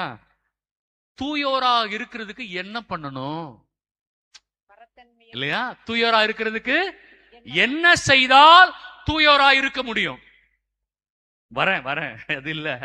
தூயோரா இருக்கிறதுக்கு என்ன செய்யணும்? ஃபாதர், நான் ஒரு பரிசுத்தமான வாழ்க்கை வாழ்றதுக்கு என்ன செய்யணும்? அது செஞ்சா நான் சொல்றேன் பாத்தீங்களா, வந்திருக்கிறீங்க ஃபாதர் குழந்தை பாக்கியம் இல்லைன்றாங்க இல்லையா, வேலை வாய்ப்பு இல்லைன்னு சொல்லி வராங்க, நிறைய பிரச்சனை வராங்க. பிரியமானவர்களே, எல்லாத்துக்கும் ஆண்டவர்கிட்ட ஒரு தீர்வு இருக்கு. எல்லாத்துக்கும் ஆண்டவர்கிட்ட ஒரு தீர்வு இருக்கு இல்லையா? ஆண்டவர்கிட்ட இருந்து நன்மை வரும் நான் சொன்னேன் இல்லையா? நன்மை மட்டும்தான் வரும். உங்களுக்கு நன்மையை அவர் செய்வாரு. அப்போ ஏதோ ஒண்ணு தடையா இருக்கிறதுக்கு காரணம் எது? நான் இன்னும் பரிசுத்தமா ஆகல. அதனாலதான் என்னிடம் வருகிற சகோதர சகோதரிகளுக்கு நான் சொல்றது என்ன தெரியுமா? நல்ல பாவ அறிக்கை செய்யுங்க. நான் முதல் விஷயம் சொல்றது என்னது? நல்ல பாவ அறிக்கை. நீங்க அறிவித்த பாவம், அறிக்கை செய்த பாவம்னு ஒண்ணு இருக்கும், சில மறைச்ச பாவம்னு ஒண்ணு இருக்கும், சிலத ஒளிச்சு வச்ச பாவம்னு ஒண்ணு இருக்கும். அதுவும் பங்கு தந்தைனா போக மாட்டீங்க. அவரை பார்த்தா அன்னைக்கு கெஸ்டா வந்த ஃபாதர் கிட்ட தான் பாவ சங்கீர்த்தனம் பண்ணுவீங்க. ஏன்னா அவர்கிட்டயே பாவத்தை சொல்லிட்டு அவர் முன்னாடி போய் எப்படி நிக்கிறதுன்னு. ஆனா ஐடியல் என்ன தெரியுமா? உண்மையிலேயே கத்தோலிக்க திருச்சபை என்ன சொல்லி கொடுக்குறாங்கன்னா, உங்க பங்கு தந்தை கிட்ட தான் நீங்க முதல்ல பாவ சங்கீர்த்தனம் பண்ணணும். அதுதான் உண்மை. நம்ம அவரை திட்டினதை அவர்கிட்டயே போய் எப்படி சொல்றது இல்ல? அதான் நம்ம டவுட்டே. நம்ம டவுட்டே அதான். அதையும் அவர்கிட்ட சொல்லணும். அதுதான் நம்மளுடைய கடமை. ஏன்னா மூப்பர்கள் ஆயர்களால் நியமிக்கப்பட்டவர்கள், ஆயர்கள் திருத்தந்தையால் நியமிக்கப்பட்டவர்கள், திருத்தந்தை அப்போஸ்தலிக்க பாரம்பரியத்தில் வரவங்க, அப்போஸ்தலிக்க பாரம்பரியம் இயேசுவிடம் இருந்து வந்தது. ஆகவே அவர்கள் இயேசுவின் பிரதிநிதியாக இருக்கிறார்கள் முதல்ல இல்லையா? முதல்ல பங்கு தந்த. இப்ப சில பேருக்கு இந்த பங்கு தந்தை பிடிக்கலன்னா அந்த பங்கு தந்தைக்கு போயிடுவாங்க. அப்படிலாம் பண்ணக்கூடாது இல்லையா? அப்படிலாம் பண்ணக்கூடாது. உங்களுடைய பங்கு ஆலயம் தான் முதல்ல உங்களுக்கு. பங்கு ஆலய ஆன்மீகம் இல்லைன்னா அது கத்தோலிக்க திருச்சபைக்கு எதிரானது. சில பேரு பாரிஸ் சர்ச்சுக்கே போக மாட்டாங்க மாசுக்கு. அது பாவம். போனோம். நம்மளுடைய கடமைய பங்கு ஆலயங்கள்ல செய்யணும். செய்யலனா அது பாவம். ஞாபகம் வச்சுக்கோங்க, மறந்துடாதீங்க. பங்கு ஆலயத்தை விட்டு விலகி இருக்கலாம் நினைக்காதீங்க. அது கத்தோலிக்க திருச்சபைக்கு எதிரான பாவம். கத்தோலிக்க திருச்சபைக்கு எதிரான பாவம் என்பது இயேசுவுக்கு எதிரான பாவம். ஓகேவா? அப்ப முதல்ல நாம் தூயோராக இருக்கிறதுக்கு முதல்ல என்ன பண்ணணும்? பாவ அறிக்கை செய்யணும் இல்லையா? அடுத்தது என்ன ஃபாதர் செய்யணும்? அடுத்தது என்ன செய்யணும்? அதை இயேசுவே சொல்றாரு. பார்க்கலாமா? யோவான் 6:40 வேகமா. யோவான் 6:40 வேகமாடுங்க. மகனை கண்டு அவரிடம் நம்பிக்கை கொள்ளும் அனைவரும் நிலைவாழ்வு பெற வேண்டும் என்பதே என் தந்தையின் திருவுளம். நானும் இறுதி நாளில் அவர்களை உயிர்த்தெழ செய்வேன் என்று. கைகளை தட்டி ஆண்டவருக்கு நன்றி சொல்லுங்க எல்லாரும். பத்தலங்க, உற்சாகம் பத்தலங்க. இதுல நிறைய விஷயம் இருக்கு, கவனிங்க. மகனை அறிந்து அவரிடம் நம்பிக்கை கொள்ளணும். ஒரிஜினல் இயேசு யாருன்னு தெரிஞ்சு நம்பிக்கை கொள்ளணும். கவனிச்சிங்களா? மகனை கண்டு அப்படின்னு என்ன அர்த்தம்? உண்மையான இயேசு யாருன்னு அறிந்து கொண்டு அவரில் நம்பிக்கை கொள்பவர்களுக்கு நிலை வாழ்பவர்கள் பெற வேண்டும் என்பதே தந்தையின் திருவுளம். அப்படிப்பட்டவர்களை தான் நான் உயிர்த்தெழ செய்வேன். நாளில் உத்தரிக்கிற ஸ்தலத்துல விடமாட்டேன். கை தட்டிக்கோங்க. மத்த எல்லாரும் மாட்டிக்குவோம். அப்ப மகனை முதலில் அறிந்து அப்புறம் அவர் மேல நம்பிக்கை வைக்கணும். அதனாலதான் அந்த நம்பிக்கை வாழ்வுன்னு சொன்னேன். அவரை அறிந்து கொள்ளாமல் அவரை அன்பு செய்ய முடியாது. அவரை அறிந்து கொள்ளாமல் அவர் மீது நம்பிக்கை வைக்க முடியாது. இயேசுவை அறிந்து கொண்டோம் என்று எப்படி தெரியும்? பைபிள் வாசித்தாலே தெரியுமா? தெரியாது. கத்துக்கோங்க பிரியமானவர்களே. தப்பு தப்பா உங்களுக்கு சொல்லி கொடுக்குறாங்க நிறைய பேர். கவனிங்க, பைபிளை படித்தாலே நான் இயேசுவை அறிந்து கொள்ள முடியுமா? முடியாது. வரேன் அப்படியே நிறைய ஒப்பீனியன் வச்சிருக்கிறீங்க இல்லையா? திருச்சபை போதனை ரொம்ப முக்கியம் இல்லையா? இயேசுவை முதல்ல அறிந்து அப்புறம் தான் அவர் மேல, ஏன்னா அவரை தெரிஞ்சுக்கலன்னா நம்ம வைக்கிற நம்பிக்கை ஷாலோவா இருக்கும். அவரை தெரிந்து கொள்ளாமல் நம்முடைய நம்பிக்கை ஆழமில்லாமல் இருக்கும். அப்படின்னா இப்ப நான் ஒரு கேள்வி கேட்பேன். நீங்கள் இயேசுவை அறிந்து கொண்டீர்கள் என்று உங்களுக்கு எப்படி தெரியும்? கிடையாது. அதான் தப்பு. நீங்க வெறும் வார்த்தையை தெரிஞ்சுக்கிட்டா மட்டும் இயேசுவை அறிந்து கொள்ள முடியாதுன்னு நான் சொன்னேன். பைபிள் தெரிஞ்சுக்கிட்டா இயேசுவை அறிந்து கொள்ள முடியாது. ஏன்னா சாத்தானுக்கும் பைபிள் தெரியும். வரேன் சாட்சிய வாழ்வுனா அது எப்படிப்பட்டது நான் சொல்றேன். அப்ப நல்லா கவனிங்கம்மா. அப்ப இயேசுவை முதல்ல நல்லா அறிந்து கொள்ளணும். இப்ப நான் உங்களை கேள்வி கேட்கிறேன். நீங்கள் இயேசுவை அறிந்து கொண்டீர்கள் என்று யாராவது உங்களுக்கு சொல்லணும் அவசியம் இல்லை. எனக்கே தெரியணும் நான் இயேசுவை அறிந்து கொண்டேன் என்று. எனக்கு எப்படி தெரியும்? பைபிள்ல அதுக்கு ஒரு பாயிண்ட் இருக்கு இல்லையா? வாசிக்கலாமா? நான் உங்களுக்கு ஒரு ஃபார்முலா சொல்லித்தரேன். ரொம்ப எளிமையான ஃபார்முலா. நீங்க அந்த ஃபார்முலாவை மறக்க மாட்டீங்க. உங்களுக்கு சொல்லி கொடுத்தனா யாருக்கு சொல்லி கொடுத்தேன்னு தெரியல. சில இடங்கள்ல சில மக்களுக்கு சொல்லி கொடுத்தேன். ஃபார்முலாவோட பேரு 1 2 3 4. உங்களுக்கு சொல்லி கொடுத்தனா இல்ல. ஃபார்முலாவோட பேரு 1 2 3 4. சொல்லுங்க. யாரா இவரு 1 2 எடுக்கிறாரு இல்லையா? ஃபார்முலா 1 2 3 4 தான் ஃபார்முலா. ஓகேவா? இப்ப ஃபார்முலா எப்படி வரப்போகுதுன்னா 1 யோவான் 2வது அதிகாரம் 3 4 வசனம். 1 யோவான் 2வது அதிகாரம் 3 4 வசனம். ஈஸியா இருக்கா? ஈஸியா இருக்கா? ஞாபகம் வச்சுப்பீங்களா? ஒரு வாய் வருதா பாரு. 1 யோவான் 2வது அதிகாரம். அப்ப 1 2 3 4 மறக்கவே கூடாது இல்லையா? ஒருவர் இயேசுவை அறிந்து கொண்டார் என்று எப்படி தெரியும்? வாசிங்க.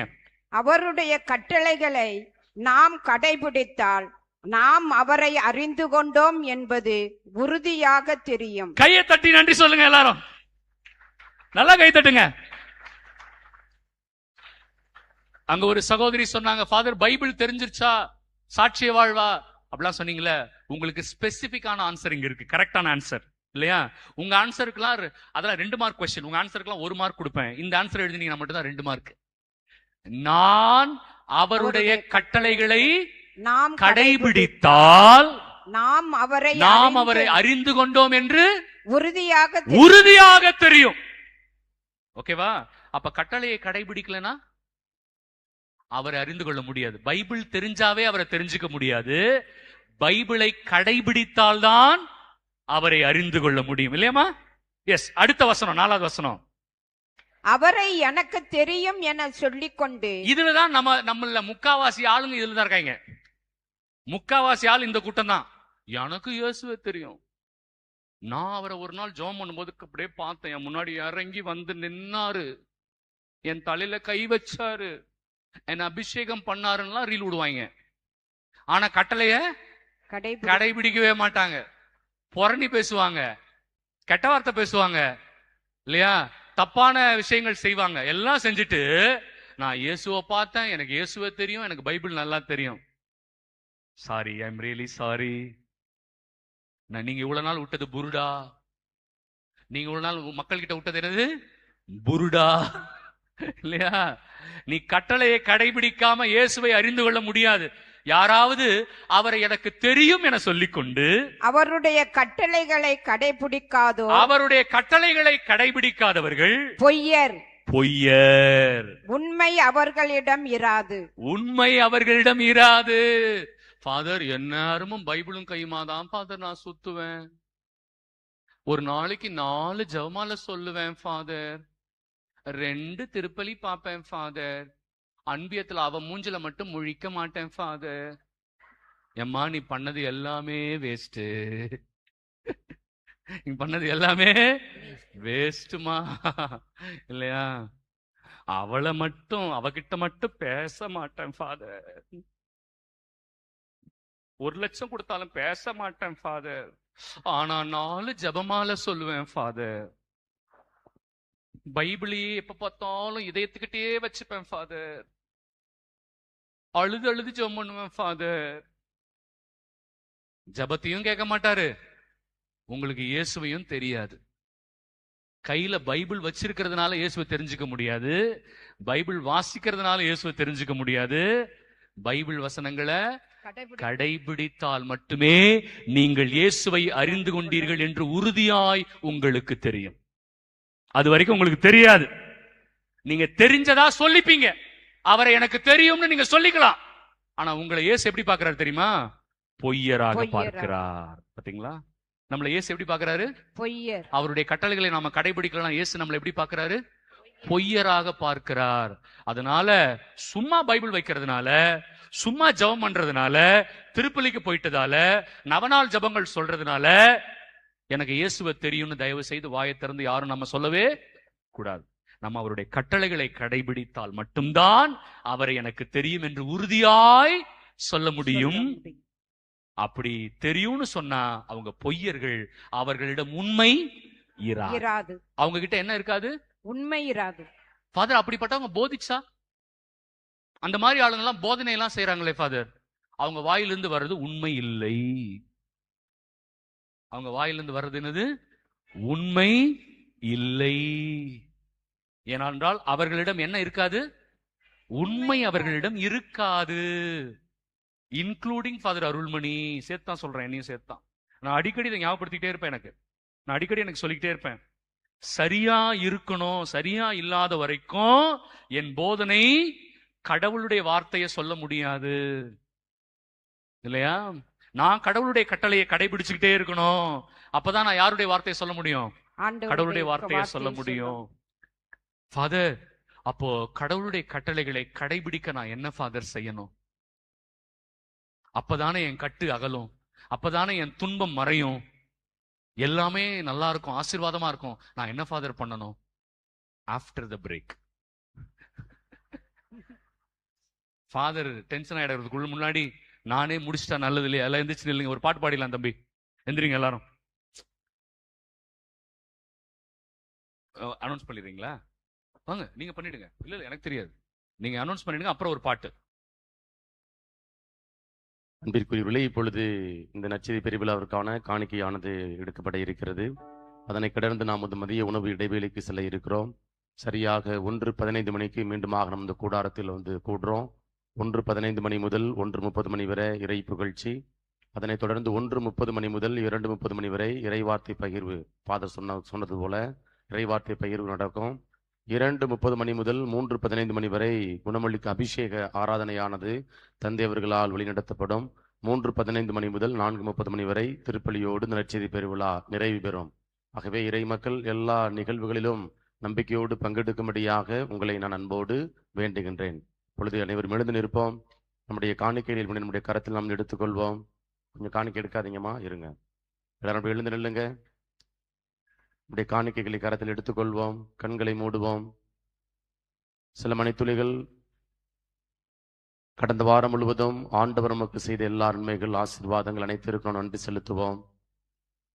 நிரந்தர வேலை வாய்ப்பை கொடுத்திருக்கிறார், நல்ல வருமானத்தை கொடுத்திருக்கிறார், உங்களுடைய குடும்ப தேவைகளை எல்லாம் சந்தித்திருக்கிறார். ஆண்டவருக்கு நன்றி செலுத்துவோம். இந்த நன்றியின் அடையாளமாக அவருடைய ஊழியத்தை தாங்குவதற்காக, இந்த பணிகளை தாங்குவதற்காக உங்களால் இயன்ற காணிக்கைகளை நீங்கள் கையளிக்க இருக்கிறீர்கள். ஆபேலுடைய காணிக்கைகளைப் போல, இந்த ஏழை கைம்பெனுடைய காணிக்கைகளைப் போல உங்களுடைய காணிக்கைகளையும் இறைவன் ஏற்றுக்கொள்ள, தொடர்ந்து வருகின்ற நாட்களில் உங்களுடைய பொருளாதார தேவைகளை எல்லாம் ஆண்டவர் சந்தித்தருளும்படியாய் நம்மை நாம் அர்ப்பணித்து இந்த பாடல் வழியாக நாம் ஒப்புக் கொடுத்து நாம் நம்முடைய காணிக்கைகளை தாராளமாக நாம் கையளிப்போம்.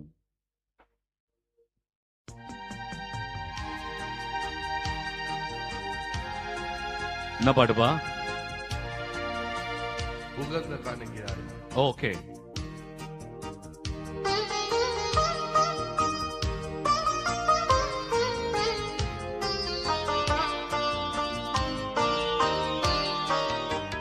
உகந்த காணிக்கையா ஒப்பு கொடுத்தேனையா சுகந்த வாசனையா உகந்து மகிழுமையா உகந்த காணிக்கையா ஒப்பு கொடுத்தேனையா சுகந்த வாசனையா உகந்து மகிழுமையா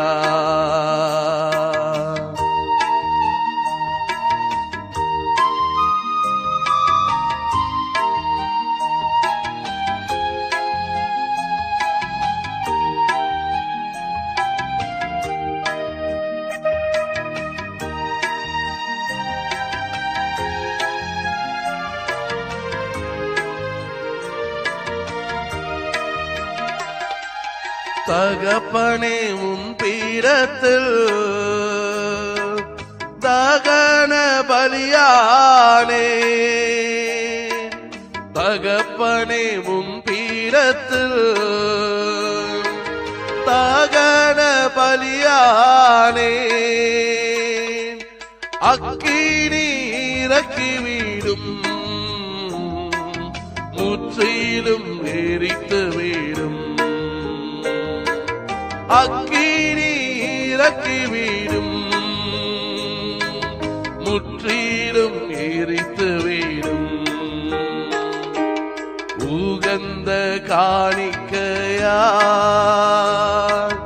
ஒப்பு கொடுத்தேனையா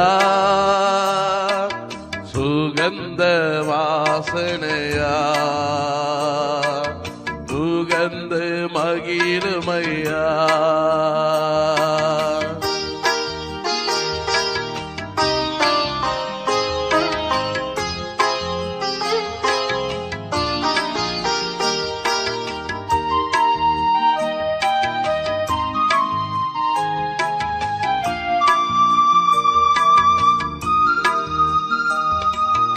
அப்பாவும் சமூகத்தில்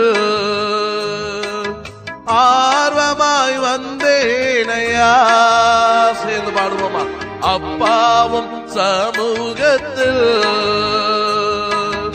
ஆர்வமாய் வந்தேனையா நான் தப்பாமல் வனைத்துக் கொள்ளும் என்னை உப்பாக பயன்படுத்தும் நான் தப்பாமல் வனைத்துக் கொள்ளும்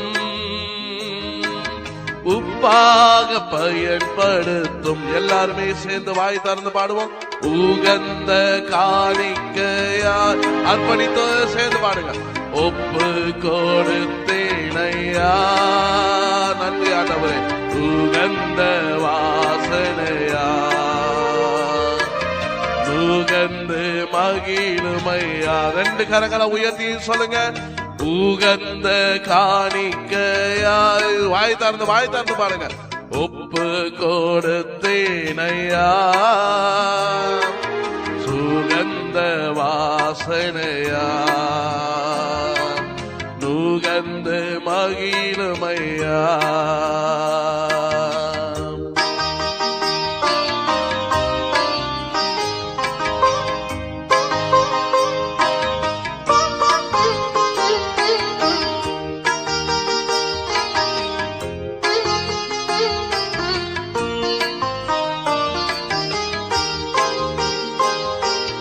வேண்டாத பலவீனங்கள்